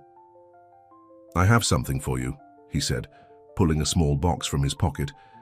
Nia's heart skipped a beat. "Damien, it's not what you think," he assured her quickly. "At least, not yet." He opened the box to reveal a key on a simple silver keychain. "You practically live here already," he said, "but I wanted to make it official. This is your home now too, if you want it to be." Nia took the key, turning it over in her palm. It was a small thing, really. She already had a spare key he'd given her weeks ago, but the symbolism wasn't lost on her. "I do want that," she said softly. "Thank you." He smiled, clearly relieved. "There's something else too." From his other pocket, he pulled out a folded piece of paper. "I had my lawyer draw this up. It gives you legal authority to make medical decisions for Mila if I can't be reached, after what happened at her school. I don't ever want you to be in that position again, where you're trying to help her but don't have the legal standing." Tears pricked at Nia's eyes. This was a much bigger gesture than the key, a profound statement of trust. "Damien," she whispered. "Are you sure?" "I've never been more sure of anything," he said firmly. "You've been there for her, for us, in ways I never expected. You're family now, Nia." Family. The word resonated deep within her. After years of focusing solely on her career, of keeping relationships at arm's length, she had somehow found her way into this ready-made family that felt more right than anything she'd known before. She leaned in to kiss him, trying to convey everything she was feeling. When they broke apart, she said, "I should warn you, though. Now that I'm officially moving in, I'm going to rearrange your kitchen cabinets. They make no logical sense." Damien laughed, the emotional moment lightening. "Do your worst, Dr. Coleman. As long as I can still find the coffee mugs, I'll survive." On Monday morning, Nia was in the middle of rounds when her phone buzzed with a text from Taylor. "Emergency drinks tonight. My office was just bought out by Baxter Media. Need to vent." Nia texted back quickly. "Sorry to hear that. Meet at the Bell Tower at 7? Taylor's reply came immediately. "Perfect. Bring a shoulder to cry on." Later that evening, Nia found Taylor already at a table in the crowded bar, a martini glass empty in front of her. "That bad?" Nia asked, sliding into the seat across from her. "Worse," Taylor groaned. "They're restructuring the editorial department for maximum efficiency. Corporate speak for half of us are getting laid off." "Are you at risk?" Nia signaled the waitress for drinks. "I don't know. They're announcing the cuts on Friday." Taylor ran a hand through her dark hair. 5 years I've given to that magazine, Nia. 5 years of my life." "I'm so sorry," Nia said, reaching across the table to squeeze her friend's hand. What can I do? You're doing it, Taylor sighed, listening to me whine over drinks. Speaking of which, she turned to the approaching waitress. Another martini, please, extra olives. White wine for me, Nia added. Once the waitress had gone, Taylor leaned forward. Enough about my impending unemployment. How are things in Loved-Up Land? Have you officially moved in yet? Almost, Nia smiled. Damien gave me a key on Saturday, a symbolic one, since I already had a spare, and he had his lawyer draw up papers so I can make medical decisions for Mila if needed. Taylor's eyebrows shot up. Wow, that's serious.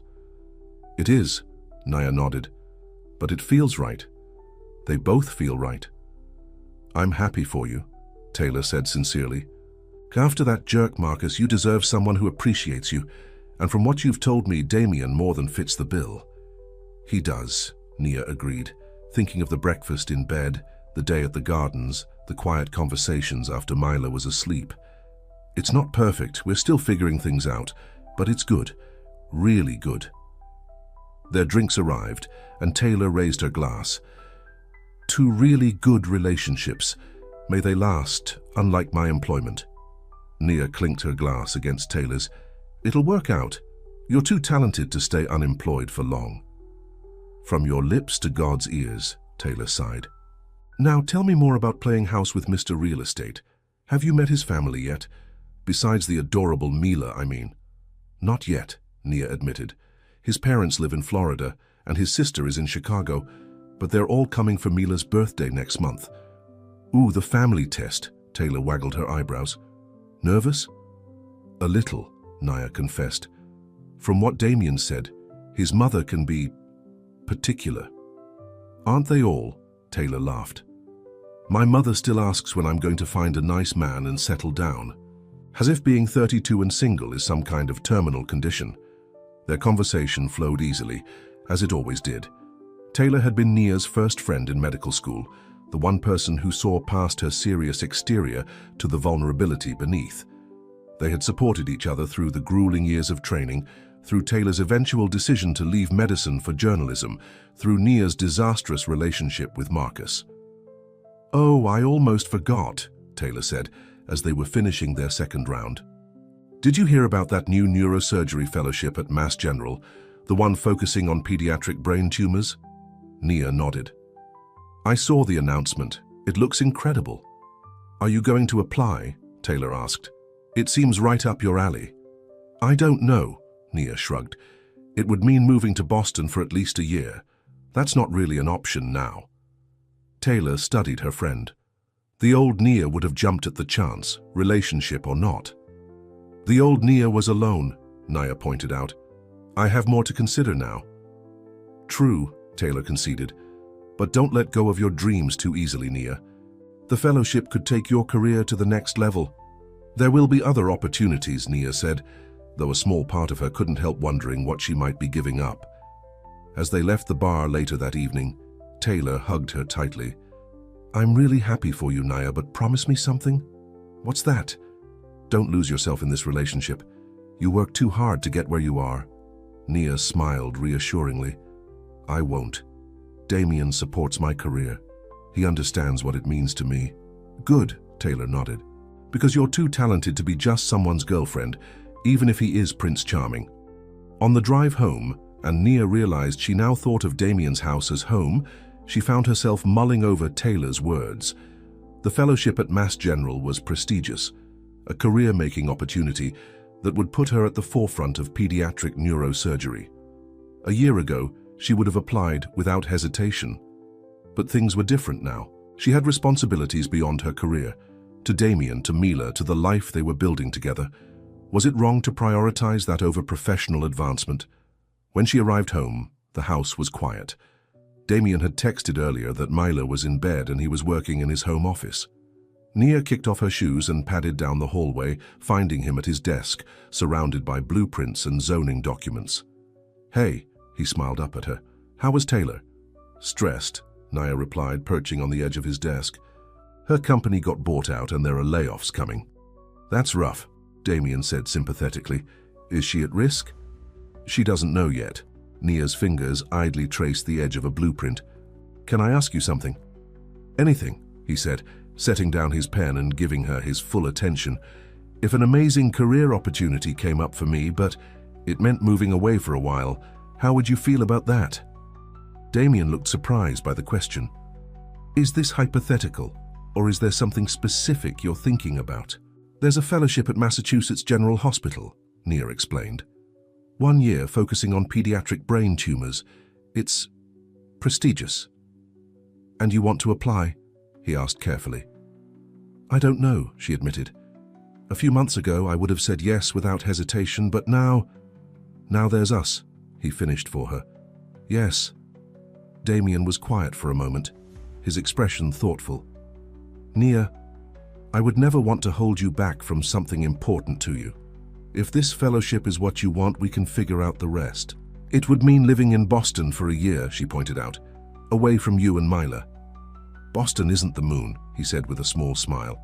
There are planes, trains, and automobiles. We could visit. You could come home on breaks. You'd be okay with that, a long-distance relationship. I wouldn't say okay, he clarified. I'd miss you like crazy. So would Mila. But we'd make it work because you matter to us. Your career matters. Relief and love washed over her in equal measure. I haven't decided yet, she told him. I just wanted to know where you stood. Right beside you, he said simply. Whatever you decide. He pulled her onto his lap, wrapping his arms around her waist. For what it's worth, I think you should apply. You're an incredible surgeon, Nia. The world needs your skills. She leaned down to kiss him, overwhelmed by his unwavering support. Whatever doubts Taylor might have had about her sacrificing her career, Damien clearly didn't share them. Thank you, she whispered against his lips. For what? For being you. The application deadline for the Mass General Fellowship was still weeks away, giving Nia time to consider her options. In the meantime, life continued its pleasant routine with one notable addition: family dinner at Nia's parents' house. Are you sure about this? Nia asked Damien as they drove through her childhood neighborhood in Kirkwood. My dad can be difficult. I'm sure, Damien said confidently. I want to meet your parents. They're important to you. In the back seat, Mila was looking out the window with interest. Is this where you grew up, Dr. Nia? It is, Nia nodded. Right down this street, actually.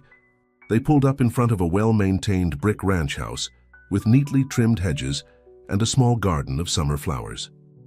Your house looks nice, Mila observed as they got out of the car. Thank you, Nia smiled. My mom loves gardening.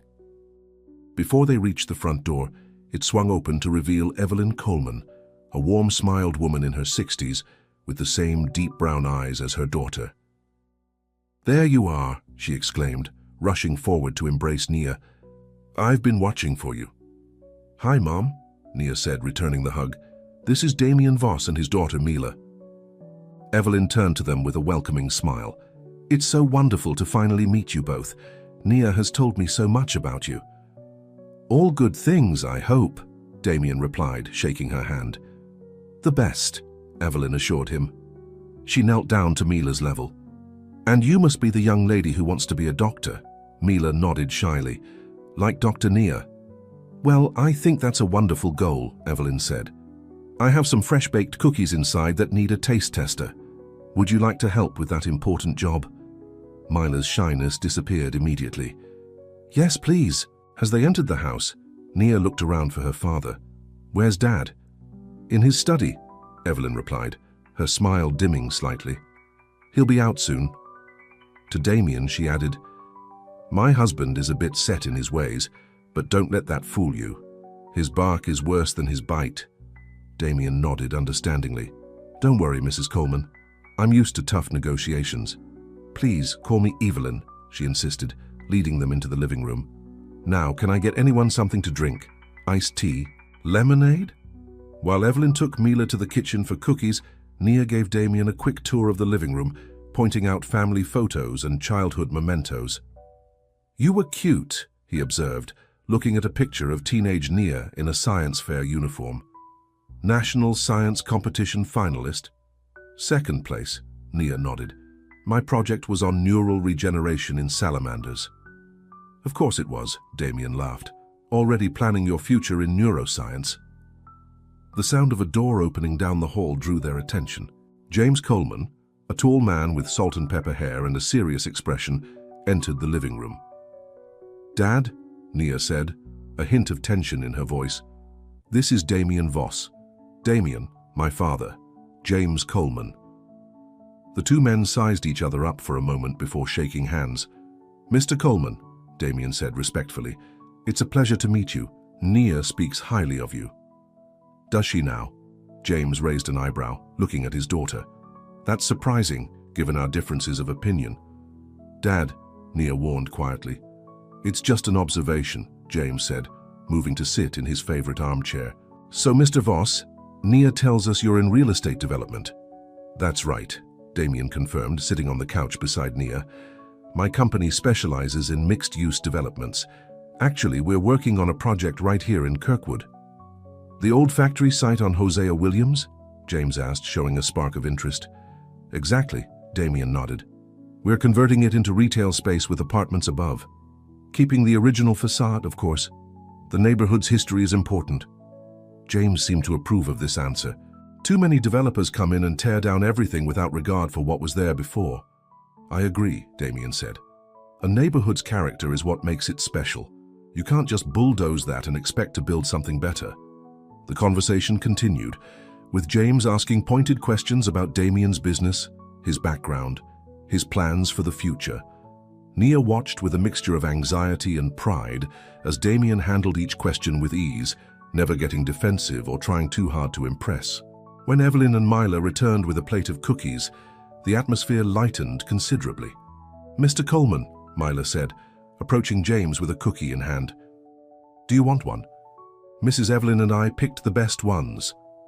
James's stern expression softened slightly. "Well, thank you, young lady. I never turn down a good cookie." Mila beamed, carefully placing the cookie on a napkin for him. "Dr. Nia saved my life," she announced matter-of-factly. "I had a seizure, and she helped me breathe." James looked surprised, glancing at Nia. "Is that how you two met?" "It is," Damien confirmed. "Quite dramatically, in fact. I was less than impressive at first, but Nia was amazing." "She always has been," Evelyn said proudly. "Even as a little girl, she was the one who kept her head in a crisis." "Unlike her brother," James added, a flash of old pain crossing his face at the mention of Devon. "Mila, why don't you show Mrs. Evelyn your drawings?" Nia suggested, wanting to divert the conversation. "The ones in your backpack." While Mila happily retrieved her artwork, James turned back to Damien. "Nia mentioned you're a widower," he said bluntly. "Dad," Nia exclaimed, shocked by his directness. "It's okay," Damien assured her. "Yes, Mr. Coleman, my wife, Sophia, passed away from breast cancer 3 years ago." James nodded, his expression unreadable. "That couldn't have been easy, raising a child alone." "It wasn't," Damien agreed. "It still isn't. But Mila makes it worthwhile. And now we have Nia in our lives, which has been transformative."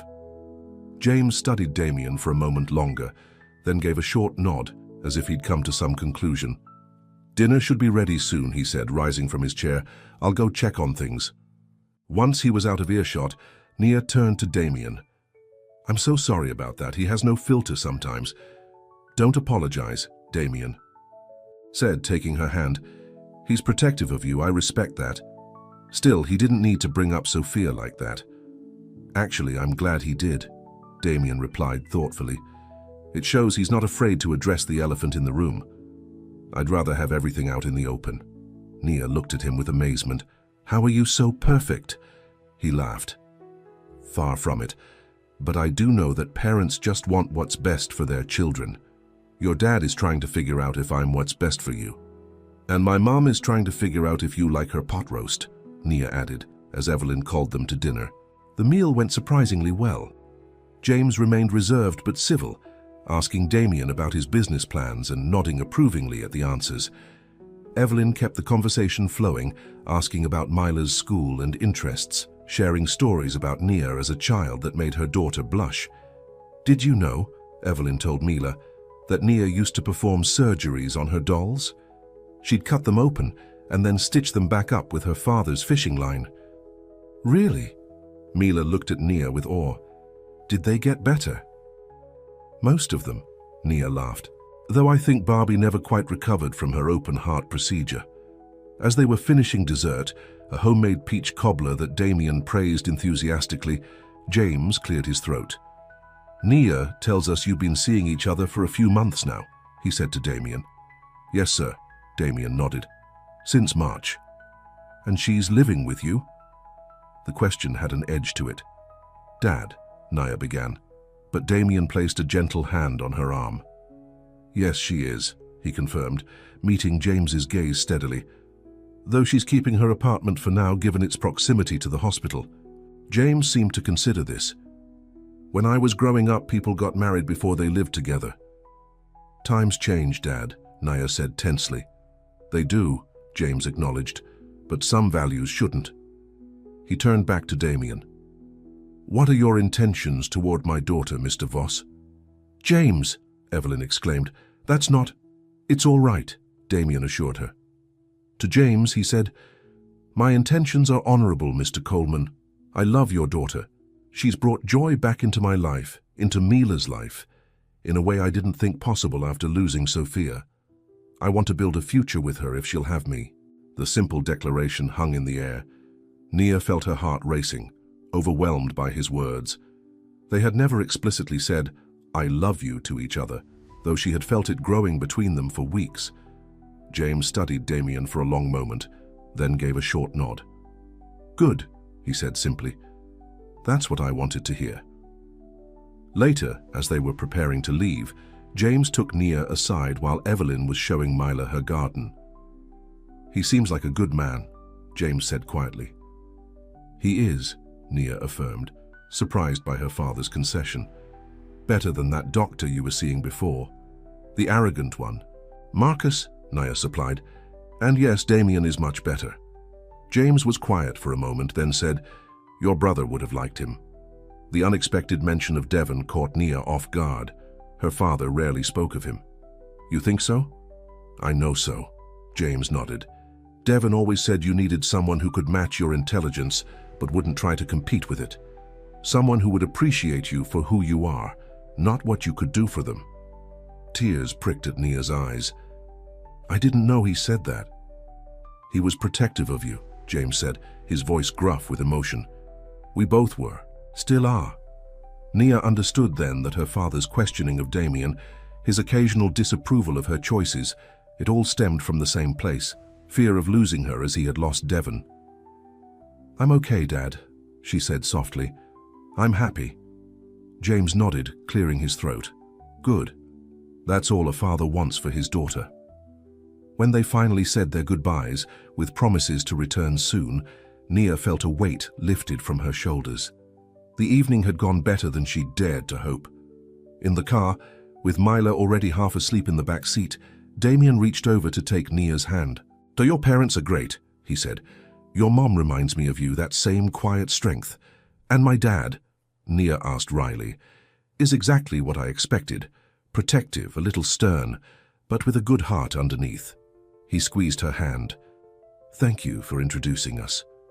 Thank you for not running away when my father started his interrogation, she replied with a small laugh. They drove in comfortable silence for a while before Nia gathered her courage to say what had been on her mind since dinner. Did you mean what you said about loving me? Damien glanced at her, surprise in his eyes. Of course I did. I thought you knew. We've never actually said it, Nia pointed out. Haven't we? He mused.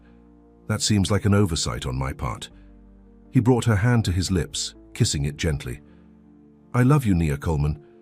I think I have since you saved Mila at that cafe. That wasn't love, she teased. That was gratitude. It started as gratitude, he admitted, but it grew into something much more, something I never expected to feel again.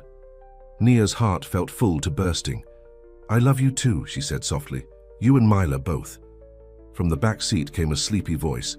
We love you too, Dr. Nia. They both laughed, realizing Mila wasn't as asleep as they'd thought. Well, that settles it, Damien smiled. It's official. The Voss family loves Dr. Nia Coleman. The Voss family. The words echoed in Nia's mind as they drove home through the warm Atlanta night. Somehow, without quite realizing it, she had become part of a family again. Not just a daughter or a sister, but something new. A partner, a caregiver, a love. It was terrifying and wonderful all at once. July arrived with sweltering heat and the excitement of Mila's 7th birthday. The house was a flurry of activity as Damien's family arrived from out of town. His parents, Robert and Diana Voss, from Tampa, and his sister Vanessa from Chicago. Nia had been nervous about meeting them, particularly Diana, whom Damien had described as particular about everything. But the reality proved less intimidating than she'd feared. Robert Voss was a retired contractor with Damien's easy smile and a booming laugh. He took to Nia immediately, impressed by her medical background and her straightforward manner. "No wonder my son is smitten," he declared after their first dinner together. Beauty and brains, a killer combination. Diana was more reserved, observing Nia with careful eyes that missed nothing. She was elegant and poised, with the same caramel skin tone as Damien, and a talent for making seemingly innocent questions feel like a cross-examination. "And you work such long hours at the hospital?" she asked over breakfast the day before Mila's birthday party. "That must make it difficult to be present for Mila." "It can be challenging," Nia acknowledged, "but we make it work. Damien and I coordinate our schedules as much as possible." Diana murmured, stirring her coffee. Sophia was able to work from home, which was such a blessing for Mila in those early years. The comparison stung, but Nia kept her expression neutral. "Every family finds what works for them," she said diplomatically. Vanessa, sitting across the table, rolled her eyes at her mother's comment. "Mum, this isn't the 1950s. Plenty of kids have working parents and turn out just fine." "I'm just making an observation," Diana sniffed. "A judgmental one," Vanessa muttered. Later, while helping Nia decorate for the party, Vanessa apologized for her mother's behavior. "She was the same way with Sophia at first," she explained. "Mom has this ideal of what a daughter-in-law should be, and no real woman can live up to it. But she came around eventually." "It's okay," Nia assured her. "I understand being protective of Damien and Mila." "It's not just that," Vanessa said, tying balloons to the porch railing. "Mom feels guilty that she wasn't here when Sophia was sick. They were traveling in Europe for 3 months, and by the time they got back, Sophia was already in hospice." "That's awful," Nia said softly. "Yeah," Vanessa nodded. "I think she's trying to make up for it by being extra involved now, but she'll warm up to you. How could she not? You're kind of amazing." Nia smiled, grateful for the alliance. "Thanks. That means a lot. Besides," Vanessa added with a grin, "I've never seen my brother this happy. Not even with Sophia, if I'm being honest. They had a good marriage, don't get me wrong, but there was always a bit of friction. Both of them so stubborn, both wanting to be right. With you, he seems peaceful." The day of Mila's birthday party dawned bright and clear. Damien had transformed the backyard into a science-themed wonderland, with stations for simple experiments, a tent set up as a laboratory, and decorations that looked like molecules and DNA strands. It had been Nia's idea, inspired by Mila's growing interest in medicine and science. "This is amazing," Mila exclaimed when she saw the setup, her eyes wide with wonder. "It's the best birthday ever." The party was a success, with a dozen of Mila's friends conducting experiments, making slime, and erupting small volcanoes under Nia's careful supervision. Even Diana seemed impressed by the educational value of the activities. "This was a lovely idea," she told Nia, as they watched Mila and her friends examine objects under microscopes. "Much better than those princess parties where the children just run around screaming." "Thank you," Nia replied, surprised by the compliment. "Mila has a natural curiosity about how things work. I wanted to encourage that." Diana studied her for a moment. "You're good with her," she said finally. "She lights up when you're around." "She's a special kid," Nia said simply. "It's easy to be good with her." "Not all adults connect well with children," Diana observed, "especially not children who aren't their own." There was a question in her words, one Nia chose to address directly. "I love Mila," she said quietly. "Not because she's Damien's daughter, but because she's Mila. She's brave and kind and smarter than most adults I know." Diana nodded slowly. Sophia would be pleased, she said, her voice softening. That Mila has another woman in her life who sees her so clearly. It was as close to acceptance as Nia had received from Diana, and she treasured it. After the cake had been cut and the presents opened, the children moved on to the piñata, a papier-mâché model of a cell that Damien had spent hours creating. As Mila was blindfolded and given the first swing, Damien came to stand beside Nia. "Having fun?" he asked, slipping an arm around her waist. "It's wonderful," she smiled. "Mila looks so happy." "Thanks to you," he said. "This whole science theme was brilliant." They watched as Mila took another swing at the piñata, missing by a wide margin. The other children cheered her on, calling out directions. "My mother seems to be warming up to you," Damien observed. "I saw you two talking earlier." "I think we've reached a tentative truce," Nia agreed. "She's just protective of you and Mila." "She's nosy and opinionated," Damien corrected with a laugh. "But she means well, and once she gets to know you better, she'll love you as much as we do." As if to punctuate his words, Mila finally connected with the piñata, breaking it open and sending candy raining down on the delighted children. "Dr. Nia!" she called out amid the chaos. "I did it! Did you see?" "I saw," Nia called back. "Great job, scientist." Mila beamed, then dove into the candy scramble with her friends. Damien pulled Nia closer, pressing a kiss to her temple. "Thank you," he murmured, "for making this day so special for her." "I didn't do that much," Nia protested. "You did everything," he insisted. "The theme, the experiments, the DNA-shaped cookies, but more than that, you made her feel special. That's the greatest gift." Later that evening, after the party guests had gone, and Mila had finally been persuaded to go to bed, despite her protests that birthday girls should get to stay up all night, the adults gathered on the patio with glasses of wine. "A toast," Robert proposed, raising his glass, "to our beautiful granddaughter, and to the wonderful woman who gave her the best birthday party a 7-year-old could ask for." Everyone clinked glasses, and Nia felt a warm glow of acceptance. Even Diana gave her a small nod of approval. The conversation flowed easily, with Vanessa sharing stories from her marketing job in Chicago, and Robert recounting tales from his contracting days. It was a pleasant family evening, the kind Nia had missed since Devon died, and her own family gatherings became more subdued. As they were clearing the dessert plates, Diana approached Nia in the kitchen. "I owe you an apology," she said quietly. "I haven't been as welcoming as I should have been." "It's understandable," Nia replied. "You're protective of your family." Diana nodded. "After losing Sophia, we were all so worried about Damien and Mila. When Damien told us he was seeing someone new, I was concerned it was too soon, that he might be making decisions based on loneliness rather than love." She glanced out the window to where Damien was laughing with his father and sister. "But seeing you together, seeing how Mila responds to you, I was wrong. You're good for them both." "Thank you," Nia said sincerely. "That means a lot to me."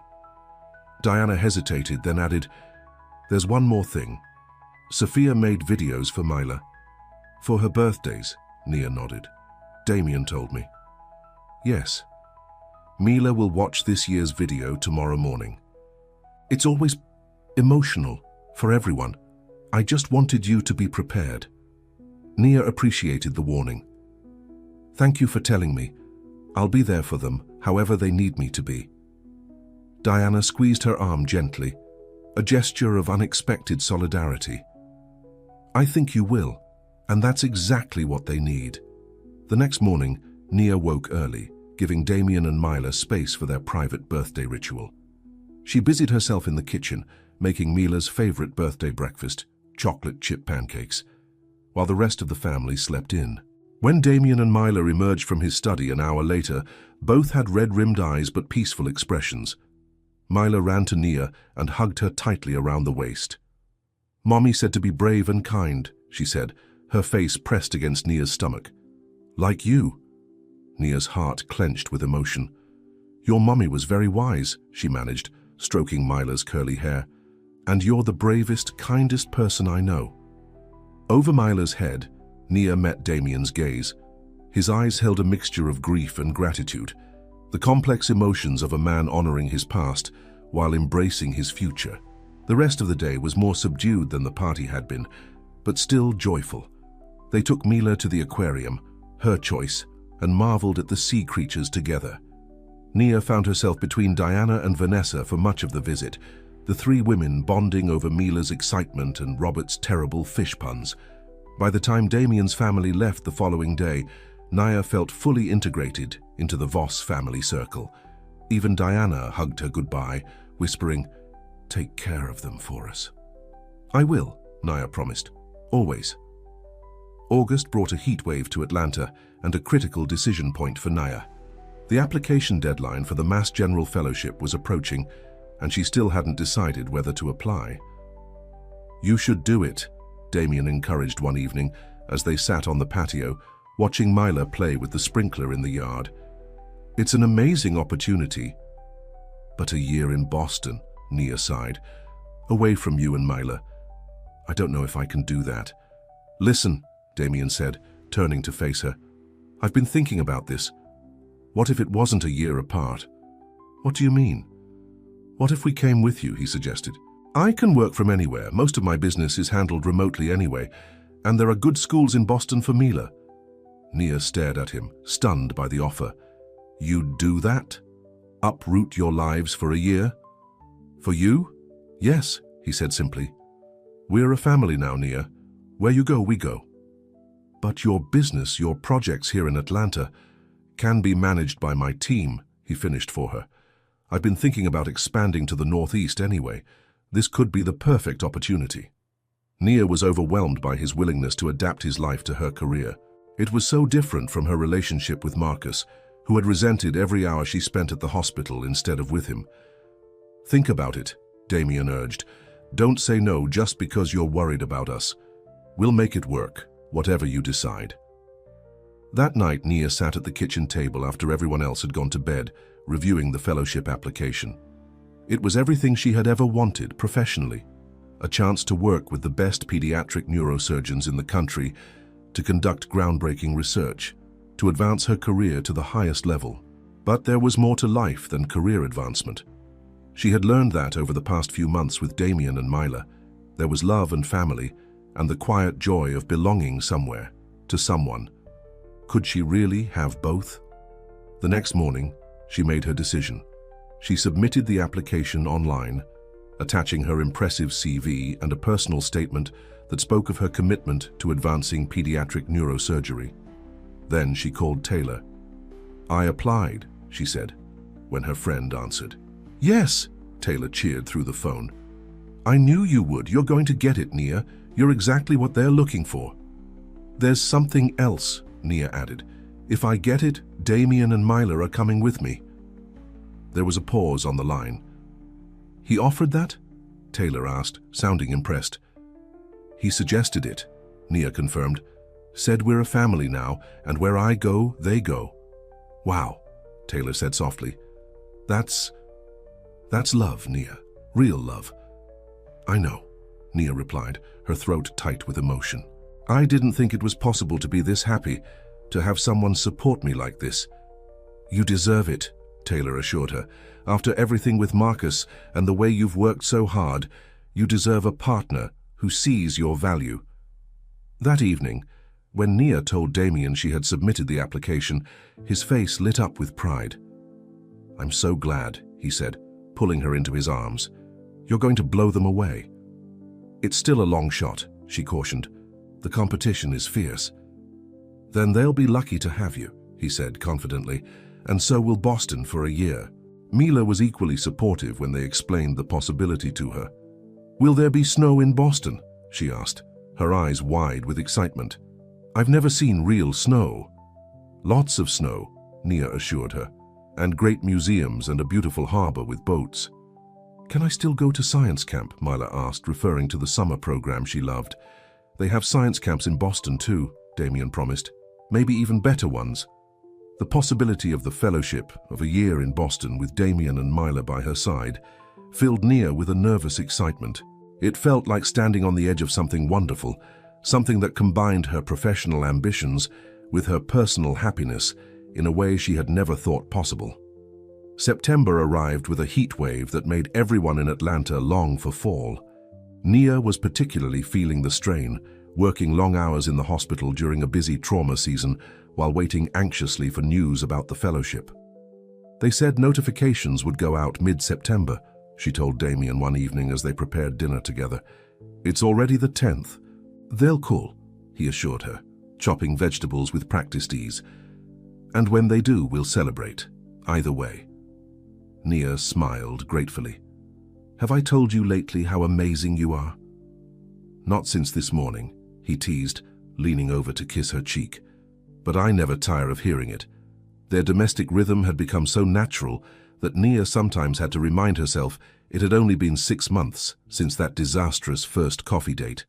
In that time, Damien and Mila had become her world, filling spaces in her heart she hadn't realized were empty. The next day, Nia was between surgeries when her phone rang with an unfamiliar Massachusetts number. Her heart racing, she ducked into an empty consultation room to answer. Dr. Coleman, this is Dr. Sarah Mitchell from Massachusetts General Hospital. Nia took a deep breath. Yes, Dr. Mitchell, thank you for calling. I'm calling about your fellowship application, Dr. Mitchell continued, her voice warm but professional. The committee was extremely impressed with your credentials and your research proposal. Thank you, Nia said, holding her breath for what came next. We'd like to offer you the position, Dr. Mitchell said. Your experience with pediatric trauma cases and your innovative approach to minimally invasive techniques are exactly what we're looking for in our fellows.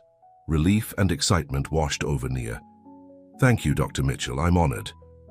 We'll need your decision by the end of the month, Dr. Mitchell explained. The fellowship begins in January, which I realize is sooner than the usual academic cycle. Will that be a problem? January, just 4 months away. Nia's mind raced, thinking of all the arrangements that would need to be made. Finding a place to live in Boston, enrolling Mila in a new school mid-year, Damien's business plans. Not a problem, she assured Dr. Mitchell. I'll be ready. After the call ended, Nia stood in the consultation room for a moment, letting the news sink in. She had done it. She had achieved the career advancement she had worked so hard for, and she wouldn't have to sacrifice her relationship to do it. She called Damien immediately. I got it, she said when he answered. They offered me the fellowship. That's incredible, he exclaimed, his pride evident even through the phone. I knew you would. When do they need your answer? End of the month. And Damien, it starts in January, not the summer like I thought. There was a brief pause. January, he repeated. Okay, that's sooner than we expected, but we can make it work. I'll call some real estate connections in Boston, start looking at houses, schools for Mila. His immediate focus on solutions rather than problems made Nia's heart swell with love. You really are willing to do this, to move to Boston in January? Of course, he said, as if it were the most natural thing in the world. We're in this together, remember? Where you go, we go. When Nia arrived home that evening, she found the house decorated with balloons and a banner reading, Congratulations, Dr. Nia. Mila ran to hug her as soon as she walked in the door. Daddy told me you're going to be an even more special doctor in Boston, she exclaimed, and we're all going to live where it snows. That's right, Nia laughed, picking Mila up for a proper hug. Are you excited about that? So excited. I already looked up my new school on Daddy's computer. They have a science club. Over Mila's shoulder, Nia met Damien's gaze. His eyes were filled with love and pride, his smile unwavering despite the major life change they were all about to undertake. I made dinner, he said, gesturing to the dining room where the table was set with their best dishes and a bottle of champagne was chilling. To celebrate. The evening was perfect, a joyful celebration of Nia's achievement and their future together. After Mila went to bed, Damien opened a second bottle of champagne and joined Nia on the patio. To Dr. Nia Coleman, he toasted, future star of pediatric neurosurgery at Mass General. Nia clinked her glass against his. And to the man who makes it all possible, she countered. I couldn't do this without you, Damien. Not just the logistics, but the belief. You believe in me in a way no one else ever has. That's because I see you, he said simply. All of you.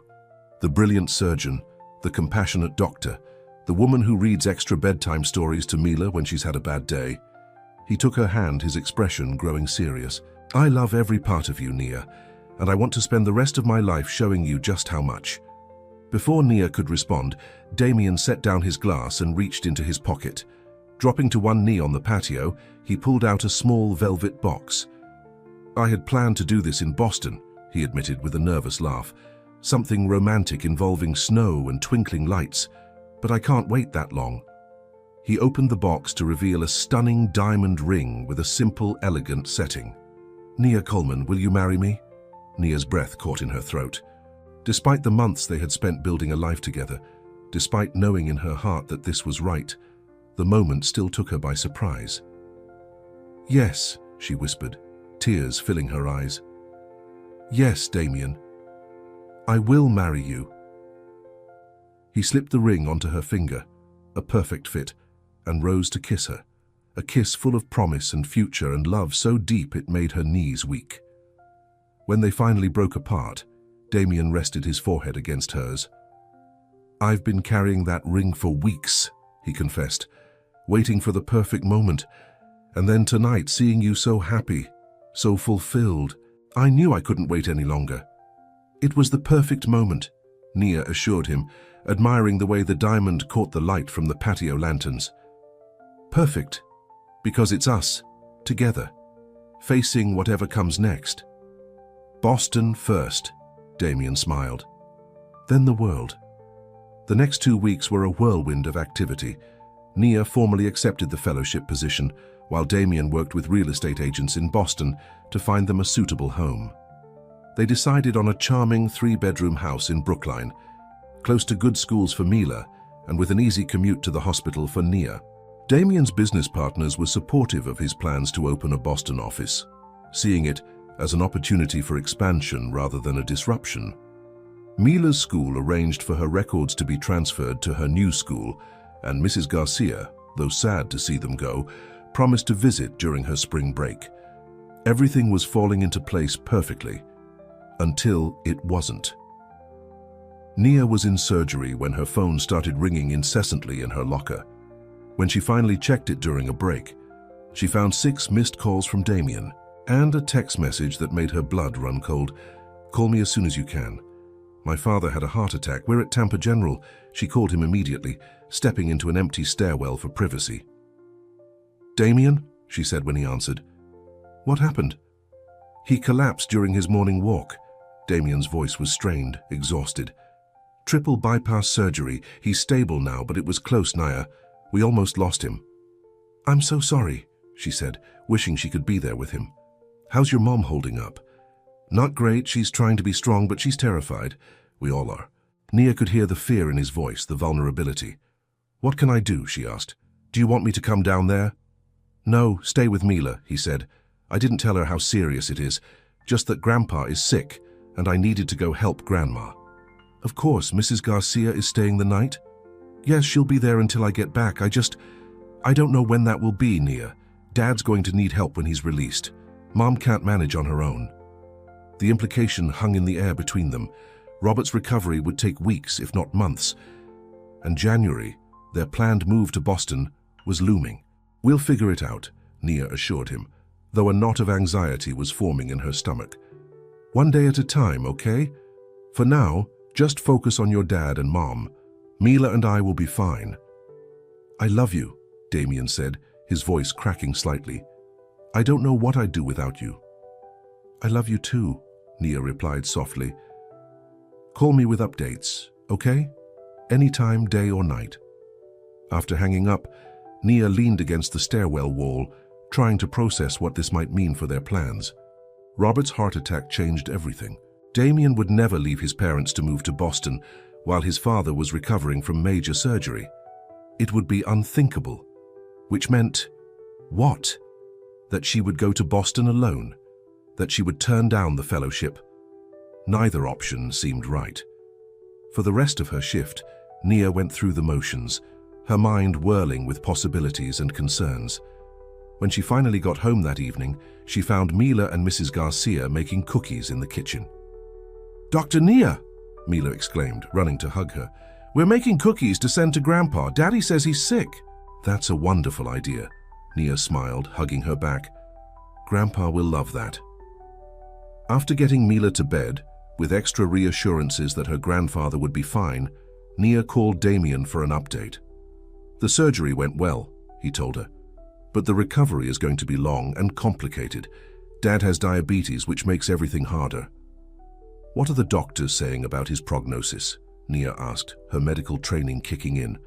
"Good, overall, but he'll need help at home for at least a few months. Physical therapy, medication management, lifestyle changes. And your mum can't handle all that herself," Nia concluded. "No," Damien sighed. "She's not young anymore either, and their house isn't set up well for someone with mobility issues. There are stairs everywhere." Nia could hear the weight of responsibility in his voice. "What are you thinking?" "I don't know yet," he admitted. "Maybe they could move in with us temporarily while Dad recovers, or I could find them a ground-floor apartment near us." "In Atlanta or Boston?" Nia asked, voicing the question they were both avoiding. There was a long pause. "I don't know, Nia," Damien finally said. "I don't see how we can move to Boston in January with my parents needing so much help, but I also don't want you to give up this fellowship. It's everything you've worked for." "We'll figure it out," Nia repeated, though she wasn't sure how. "For now, just focus on your dad. We can talk about the rest when you're home." But even as she said the words, Nia knew they were facing an impossible choice. Damien's loyalty to his parents, one of the qualities she loved most about him, was now in direct conflict with her career opportunity. Something would have to give, and deep down, she feared it would be her dreams. The next 2 weeks were among the most difficult of Nia's life. Damien remained in Tampa with his parents, coming home only for a brief weekend to check on Mila and gather more clothes. During that short visit, they barely had time to discuss their future, focusing instead on making sure Mila felt secure despite the sudden disruption to their family life. "Daddy, when is Grandpa coming home from the hospital?" Mila asked over breakfast on Sunday, the day Damien was set to return to Tampa. "Soon, Princess," Damien assured her. "The doctors are taking good care of him, and Grandma and I are helping too." "Can we go visit him?" Mila persisted. "I want to show him my science project." Damien exchanged a glance with Nia. "Not right now, sweetie. Grandpa needs rest, but maybe in a few weeks when he's feeling better." Mila seemed to accept this, but after she left to get dressed, Damien slumped in his chair, exhaustion evident in every line of his body. "I don't know what to do," he admitted quietly. "Dad's doctors are saying he'll need months of care. Mom is already overwhelmed just with the hospital visits, and we're supposed to move to Boston in less than 3 months. Nia reached across the table to take his hand. "Have you thought about bringing them here, to Atlanta?" "I have," Damien nodded. "But uprooting them from their home, their doctors, their friends, it seems cruel, especially now." "What about finding in-home care in Tampa?" Nia suggested. "Professional help for your dad's recovery?" "Maybe," Damien sighed. "But Mom is resistant to having strangers in the house, and the good agencies have waiting lists." They were interrupted by Mila's return, and the conversation shifted to lighter topics. But the unresolved question hung between them. What would this mean for Boston? For the fellowship? For their future? When Damien left that afternoon, his goodbye kiss held a desperation that worried Nia. It felt like he was being torn in two, stretched between his obligations to his parents and his promises to her and Mila. "We'll figure it out," she assured him, the phrase becoming a mantra between them. "One day at a time." He nodded, though his eyes held doubt. "I'll call tonight." After he left, Nia found herself sitting alone in their bedroom, staring at the engagement ring on her finger. The diamond caught the afternoon sunlight, sending little rainbows dancing across the wall, a symbol of promise, of a future together that now seemed increasingly uncertain. Her phone rang, startling her from her thoughts. It was Dr. Mitchell from Mass General. "Dr. Coleman," the woman's voice came through crisply, "I'm calling to check on your plans for January. We need to start the paperwork for your hospital privileges." Nia hesitated. What could she say? That her fiancé's father had a heart attack, that their carefully laid plans were now in jeopardy. "I'm still planning to join you in January," she said finally, making a decision in that moment. "But there's been a family emergency that might affect our relocation timeline. I may need to come alone at first." "I understand," Dr. Mitchell said sympathetically. "These things happen. As long as you can start the fellowship on schedule, we can be flexible about the rest." After hanging up, Nia sat with her decision. She could go to Boston alone, start the fellowship as planned, and trust that Damien and Mila would join her when they could. It wasn't ideal, but it might be the only way to preserve both her career opportunity and their relationship. But even as she considered this compromise, a knot formed in her stomach. Going to Boston without them felt wrong. Starting this new chapter alone, living in that house in Brookline with empty rooms waiting for a family that might not come for months, if at all. Was the fellowship worth that sacrifice? Before she could spiral further into doubt, Nia's phone rang again. This time it was Taylor. "Hey, stranger," her friend greeted. "Haven't heard from you in a while. How are the Boston plans coming along?" Nia found herself pouring out the whole story. Robert's heart attack, Damien's dilemma, her own uncertainty about the future. "That's a tough one," Taylor said when Nia had finished. "What are you leaning toward doing?" "I don't know," Nia admitted. "I told Dr. Mitchell I'd still start in January, maybe go alone at first. But the thought of being there without Damien and Mila—" "It would be temporary," Taylor pointed out, "just until his dad is stable. But what if that takes months? Or what if once I'm there, other things come up? What if we just keep drifting further apart because of distance and circumstances?"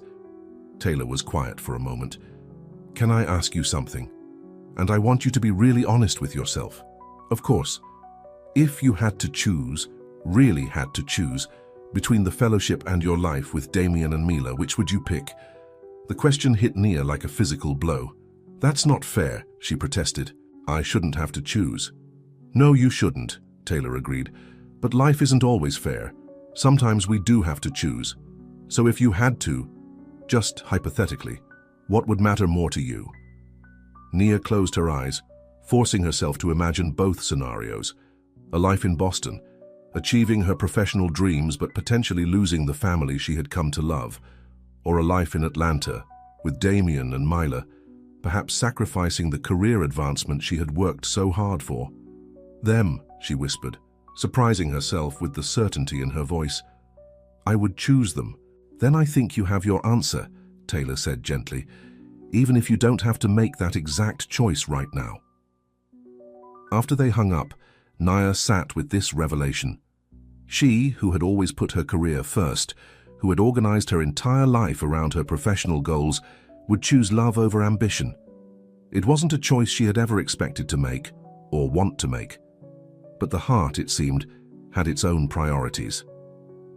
3 days later, Nia was finishing a late shift at the hospital when her phone rang. It was Damien. "Hi," she answered, the familiar ache of missing him settling in her chest. "How's your dad today?" "Better," Damien replied, his voice tired but less strained than it had been. "The new medication seems to be working, his color is better, and he managed to walk down the hall with just a little help." "That's great news," Nia said sincerely. "Yeah," Damien agreed. "The doctors are talking about discharge planning now, maybe as soon as next week." "So soon?" Nia was surprised. "Where will he go? Your parents' house isn't ready for someone with mobility issues." There was a pause, and Nia could almost feel Damien gathering his courage. "That's actually why I'm calling. I have an idea, but I wanted to run it by you first." "Tell me," she encouraged. "What if we bought a house here in Tampa, something single level, with a guest suite for my parents? We could all live together, at least until Dad is fully recovered." Nia's breath caught. "In Tampa?" "I know it's a lot to ask," Damien continued quickly, "and I know it would mean giving up the fellowship in Boston. But there are excellent hospitals in Tampa, Nia. Tampa General has a neurosurgery department that would be lucky to have you." "Damien," Nia tried to interrupt, but he kept going, as if afraid to stop and hear her answer. "I've already looked into schools for Mila. There's a great one with a science focus just a few blocks from the house I'm considering. And I could easily open an office here instead of Boston. Florida's real estate market is booming right now." "Damien," Nia said more firmly. Stop, just stop for a minute. He fell silent, and she could practically hear his heart pounding through the phone. You're asking me to give up the fellowship, she said. Not a question, but a statement. Yes, he admitted, and I hate myself for asking. I know what it means to you, but I don't see another way, Nia. My parents need us, need me, and I can't be in two places at once. Nia took a deep breath. What about a compromise? What if I defer the fellowship for a year? We move to Tampa temporarily until your dad is recovered and then reassess. You could do that? Hope crept into Damien's voice. They would let you defer? I don't know, Nia admitted. But I can ask. It's worth trying. Nia, Damien's voice broke with emotion. I don't deserve you. I know I'm asking for too much. You're asking for what you need, she corrected gently. And what your parents need, that's not wrong, Damien. But your career will still be there, she finished for him. One way or another. We'll figure it out, remember? After they hung up, Nia leaned against the wall of the doctor's lounge, letting the reality of what she was considering wash over her. Moving to Tampa, giving up, or at least deferring, the fellowship she had worked so hard to secure. Starting over at a new hospital, in a new city. It was a lot to give up. But then she thought about what she would gain. A continued life with Damien and Mila, the chance to help his parents when they needed it most, a different kind of family than the one she had originally imagined, but a family nonetheless. The next morning, Nia called Dr. Mitchell. I need to ask about the possibility of deferring the fellowship, she explained, outlining the situation with Robert's heart attack and the family's needs. I'm sorry to hear about your future father-in-law, Dr. Mitchell said sympathetically. But I'm afraid we can't offer deferrals for the fellowship. It's too competitive, and we have a waiting list of qualified candidates. If you can't start in January, we would need to offer the position to someone else. It was the answer Nia had expected, but it still stung. I understand, she said, keeping her voice professional despite the disappointment churning inside her. In that case, I'm afraid I'll have to decline the position. Are you sure? Dr. Mitchell asked. This is a career-defining opportunity, Dr. Coleman. Not something to give up lightly. I'm sure, Nia replied, surprised by the steadiness in her voice. Family comes first. After hanging up, Nia sat at her kitchen table, a strange mix of sadness and peace settling over her. She had just given up what might have been the most prestigious opportunity of her career. Yet she didn't feel regret. Not exactly. Instead, she felt a clarity she hadn't expected. She called Damien to tell him her decision. Nia, no, he protested when she explained that she had declined the fellowship. There has to be another way. Maybe we could still make Boston work somehow. There isn't, she said gently, and that's okay. I've been thinking a lot about what matters most to me, Damien, and the truth is it's not a fellowship or a prestigious hospital. It's the people I love, it's you and Mila. But your career will continue, she assured him. Maybe not exactly as I planned, but there are other paths to success. What matters is that we're together, supporting each other through whatever comes next. There was a long silence, and then Damien's voice, thick with emotion. I love you so much. I promise I'll make this worth it for you. You already have, Nia told him, just by being who you are. October brought cooler temperatures to Atlanta, and a whirlwind of changes for Nia, Damien, and Mila. Robert was released from the hospital, significantly improved, but still requiring regular care. Damien found a beautiful single-level home in Tampa with a separate guest suite for his parents and a pool that delighted Mila when they showed her pictures. Nia submitted her resignation to Atlanta Memorial, a bittersweet moment cushioned by Dr. Patel's promise to connect her with colleagues at Tampa General. The hospital, impressed by her credentials, offered her a position as an attending neurosurgeon with the opportunity to develop a pediatric neurosurgery program, a different but equally meaningful career path. It's not the same as the fellowship, Nia admitted to Taylor over coffee on her last day at Atlanta Memorial, but it has its own potential. I could build something from the ground up, something that helps children in a different way. You're going to be amazing at it, Taylor assured her. And you'll be doing it with the people you love beside you. That's worth something too. It's worth everything, Nia smiled.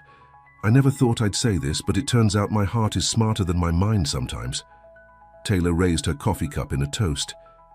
To following your heart, without losing your mind. Nia laughed and clinked her cup against Taylor's. I'll drink to that. The move to Tampa was scheduled for early November, giving them time to settle in before the holidays. As the date approached, Nia found herself spending more time at her apartment, sorting through years of accumulated possessions and deciding what to keep, what to donate, and what to leave behind. It was during one of these sorting sessions that her phone rang with an unfamiliar number. Dr. Coleman speaking, she answered, balancing the phone on her shoulder while boxing up medical textbooks. Dr. Coleman, this is Dr. Eleanor Richards from Boston Children's Hospital. Nia paused, surprised. Yes, Dr. Richards, what can I do for you? I'm calling because your name came up in a conversation with Sarah Mitchell at Mass General, Dr. Richards explained. She mentioned that you had to decline their fellowship due to family circumstances. That's correct, Nia confirmed, wondering where this was heading. Well, I'm reaching out because we have a similar situation at Boston Children's. We're developing a pediatric neurosurgery program with a focus on community outreach. We need someone with your skills and vision, but we're more flexible in our approach. Nia sat down on the edge of her bed. What do you mean by flexible?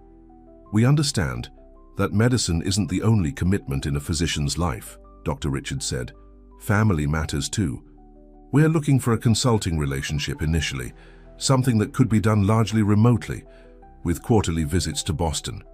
It would eventually lead to a full fellowship position when your family situation allows. A remote consulting position? Nia repeated, hardly daring to believe what she was hearing. With the option to transition to a full fellowship, Dr. Richards confirmed.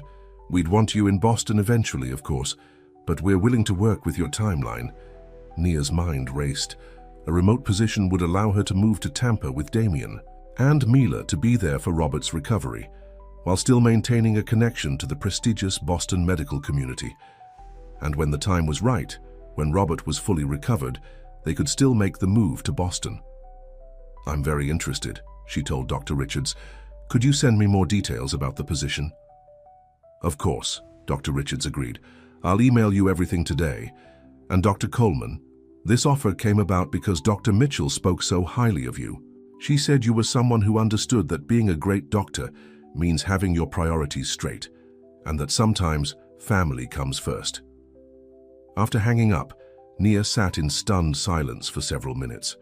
Just when she had made peace with giving up her Boston dreams, the universe had offered an unexpected compromise, a way to have both her career ambitions and her family priorities, if not immediately, then eventually. She called Damien immediately. You're not going to believe what just happened, she began, excitement bubbling in her voice as she explained Dr. Richards' offer. Nia, that's incredible, Damien exclaimed when she had finished. It's like the perfect solution. You get to maintain your Boston connection without having to be there physically until we're ready. It feels too good to be true, Nia admitted, like someone rewrote the ending to make everyone happy. Not everyone gets happy endings, Damien agreed. But sometimes, if you're willing to be flexible, to compromise, to put the people you love first, life has a way of working out. Are you getting philosophical on me, Mr. Voss? Nia teased. Just grateful, he replied softly. Grateful that you chose us, even when it meant giving something up, and grateful that you don't have to give it up after all. 3 weeks later, Nia stood in the driveway of their new Tampa home, watching as the moving truck pulled away. The house was beautiful, a sprawling ranch-style home with a red-tiled roof, mature palm trees providing shade, and a sparkling pool in the backyard. The guest suite for Robert and Diana was on the opposite side of the house from the main living area, giving everyone privacy while keeping family close. Mila had already claimed her new bedroom, a sunny space overlooking the pool, and was busy arranging her books and science kits on the built-in shelves. Robert, looking better each day, was resting in the guest suite, while Diana unpacked their essential items. Damien came to stand beside Nia, slipping an arm around her waist. "What do you think? Does it feel like home yet?" Naya leaned into him, surveying the unfamiliar house in an unfamiliar city. "Not yet," she admitted, "but it will. Home isn't really about the place, is it? It's about the people." "Speaking of people," Damien said, checking his watch, "your parents should be arriving soon. I still can't believe they're moving here too." Nia smiled, thinking of her parents' surprising decision to follow them to Tampa, her father finally retiring from his accounting firm, and her mother excited about being closer to the family they were building. "Dad says it's for the golf," she laughed, "but I think he's secretly excited about being a grandfather figure to Mila. And Mom already has plans to start a garden with Diana." "One big, happy, blended family," Damien mused. "Not exactly what either of us planned, but somehow perfect anyway." "Speaking of plans," Nia said, turning to face him, "now that we're settled, we should start thinking about the wedding. Spring maybe, when your dad is stronger." "Spring sounds perfect," Damien agreed, pulling her closer. "Nothing too elaborate though, just family and close friends." "Agreed," Nia nodded. "And speaking of family," she placed a hand on her stomach, a gesture so subtle that for a moment Damien didn't register its significance. Then his eyes widened. "Nia," he whispered, hope and shock mingling in his voice. "Are you—" She nodded, her eyes filling with happy tears. 6 weeks. I found out just before we left Atlanta, but with everything happening, I wanted to wait for the right moment to tell you." Damien's face transformed with joy. He lifted her off her feet, spinning her in a circle before setting her down gently, suddenly remembering her condition. "A baby," he breathed. "Our baby. Oh, Nia, this is everything." "I know," she smiled through her tears. "One more piece of our family puzzle." From inside the house came Mila's voice calling for them. "Daddy, Dr. Nia, come see how I arranged my books. All the science ones are on the top shelf." They exchanged a look, both wondering how Mila would react to the news of a sibling. "Should we tell her now?" Damien asked. "Not yet," Nia decided. "Let's give her time to adjust to the move first. We'll tell her when the time is right." Hand in hand, they walked into their new home, toward the sound of Mila's excited voice. The future stretched before them, different than either had imagined, but filled with promise. There would be challenges, of course. Remote work for Boston Children's while establishing herself at Tampa General, helping Robert through his recovery, planning a wedding, preparing for a baby, but they would face it all together, as a family. As they reached Mila's room, finding her proudly arranging her collection of science books, Nia felt a sense of rightness settle over her. This was where she belonged, not in an operating room in Boston, not even in the prestigious halls of Mass General, but here, with these people who had claimed her heart so unexpectedly. Sometimes she realized the heart knows best, and hers had led her home. 5 months later, on a perfect spring day in April, Nia stood in the garden of their Tampa home, surrounded by flowers in full bloom. She wore a simple white dress that flowed gently over her now visible pregnancy, her hair adorned with small white flowers that Mila had helped Diana arrange. Damien waited for her beneath an arch of roses, looking handsome in a light grey suit, his smile so bright it rivaled the Florida sun. Beside him stood his father, remarkably recovered and beaming with pride as he prepared to officiate the ceremony, a duty he had insisted on performing once he was well enough. On either side of the garden path stood their families: Nia's parents, Damien's mother, Vanessa with her new boyfriend, Taylor, who had flown in from Atlanta, Dr. Patel, and a small gathering of friends from both their lives. And at the front, holding a basket of rose petals and wearing a dress that matched the flowers, stood Mila, no longer just Damien's daughter, but a child who had claimed a piece of Nia's heart from that first dramatic meeting in the cafe. As the music began and Nia took her first step down the path, she caught Mila's eye. The little girl gave her a conspirator's wink, their secret signal, developed over months of building their relationship. "Ready?" her father whispered beside her, offering his arm. Nia nodded, her heart full to bursting. More than ready.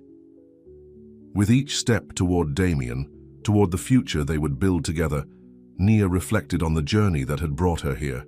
The disastrous first meeting, the medical emergency that had thrown them together, the gradual building of trust and love, the career sacrifices that had turned into unexpected opportunities, the baby growing inside her, a boy they had recently learned who would join their family in the summer.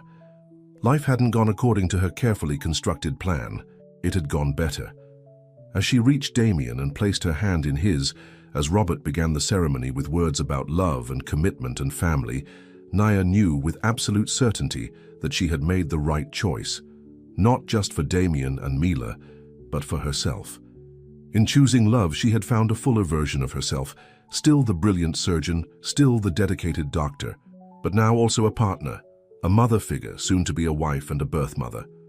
All these facets coming together to create a life richer than she had ever imagined possible. "I now pronounce you husband and wife," Robert declared, his voice strong with emotion. "You may kiss the bride."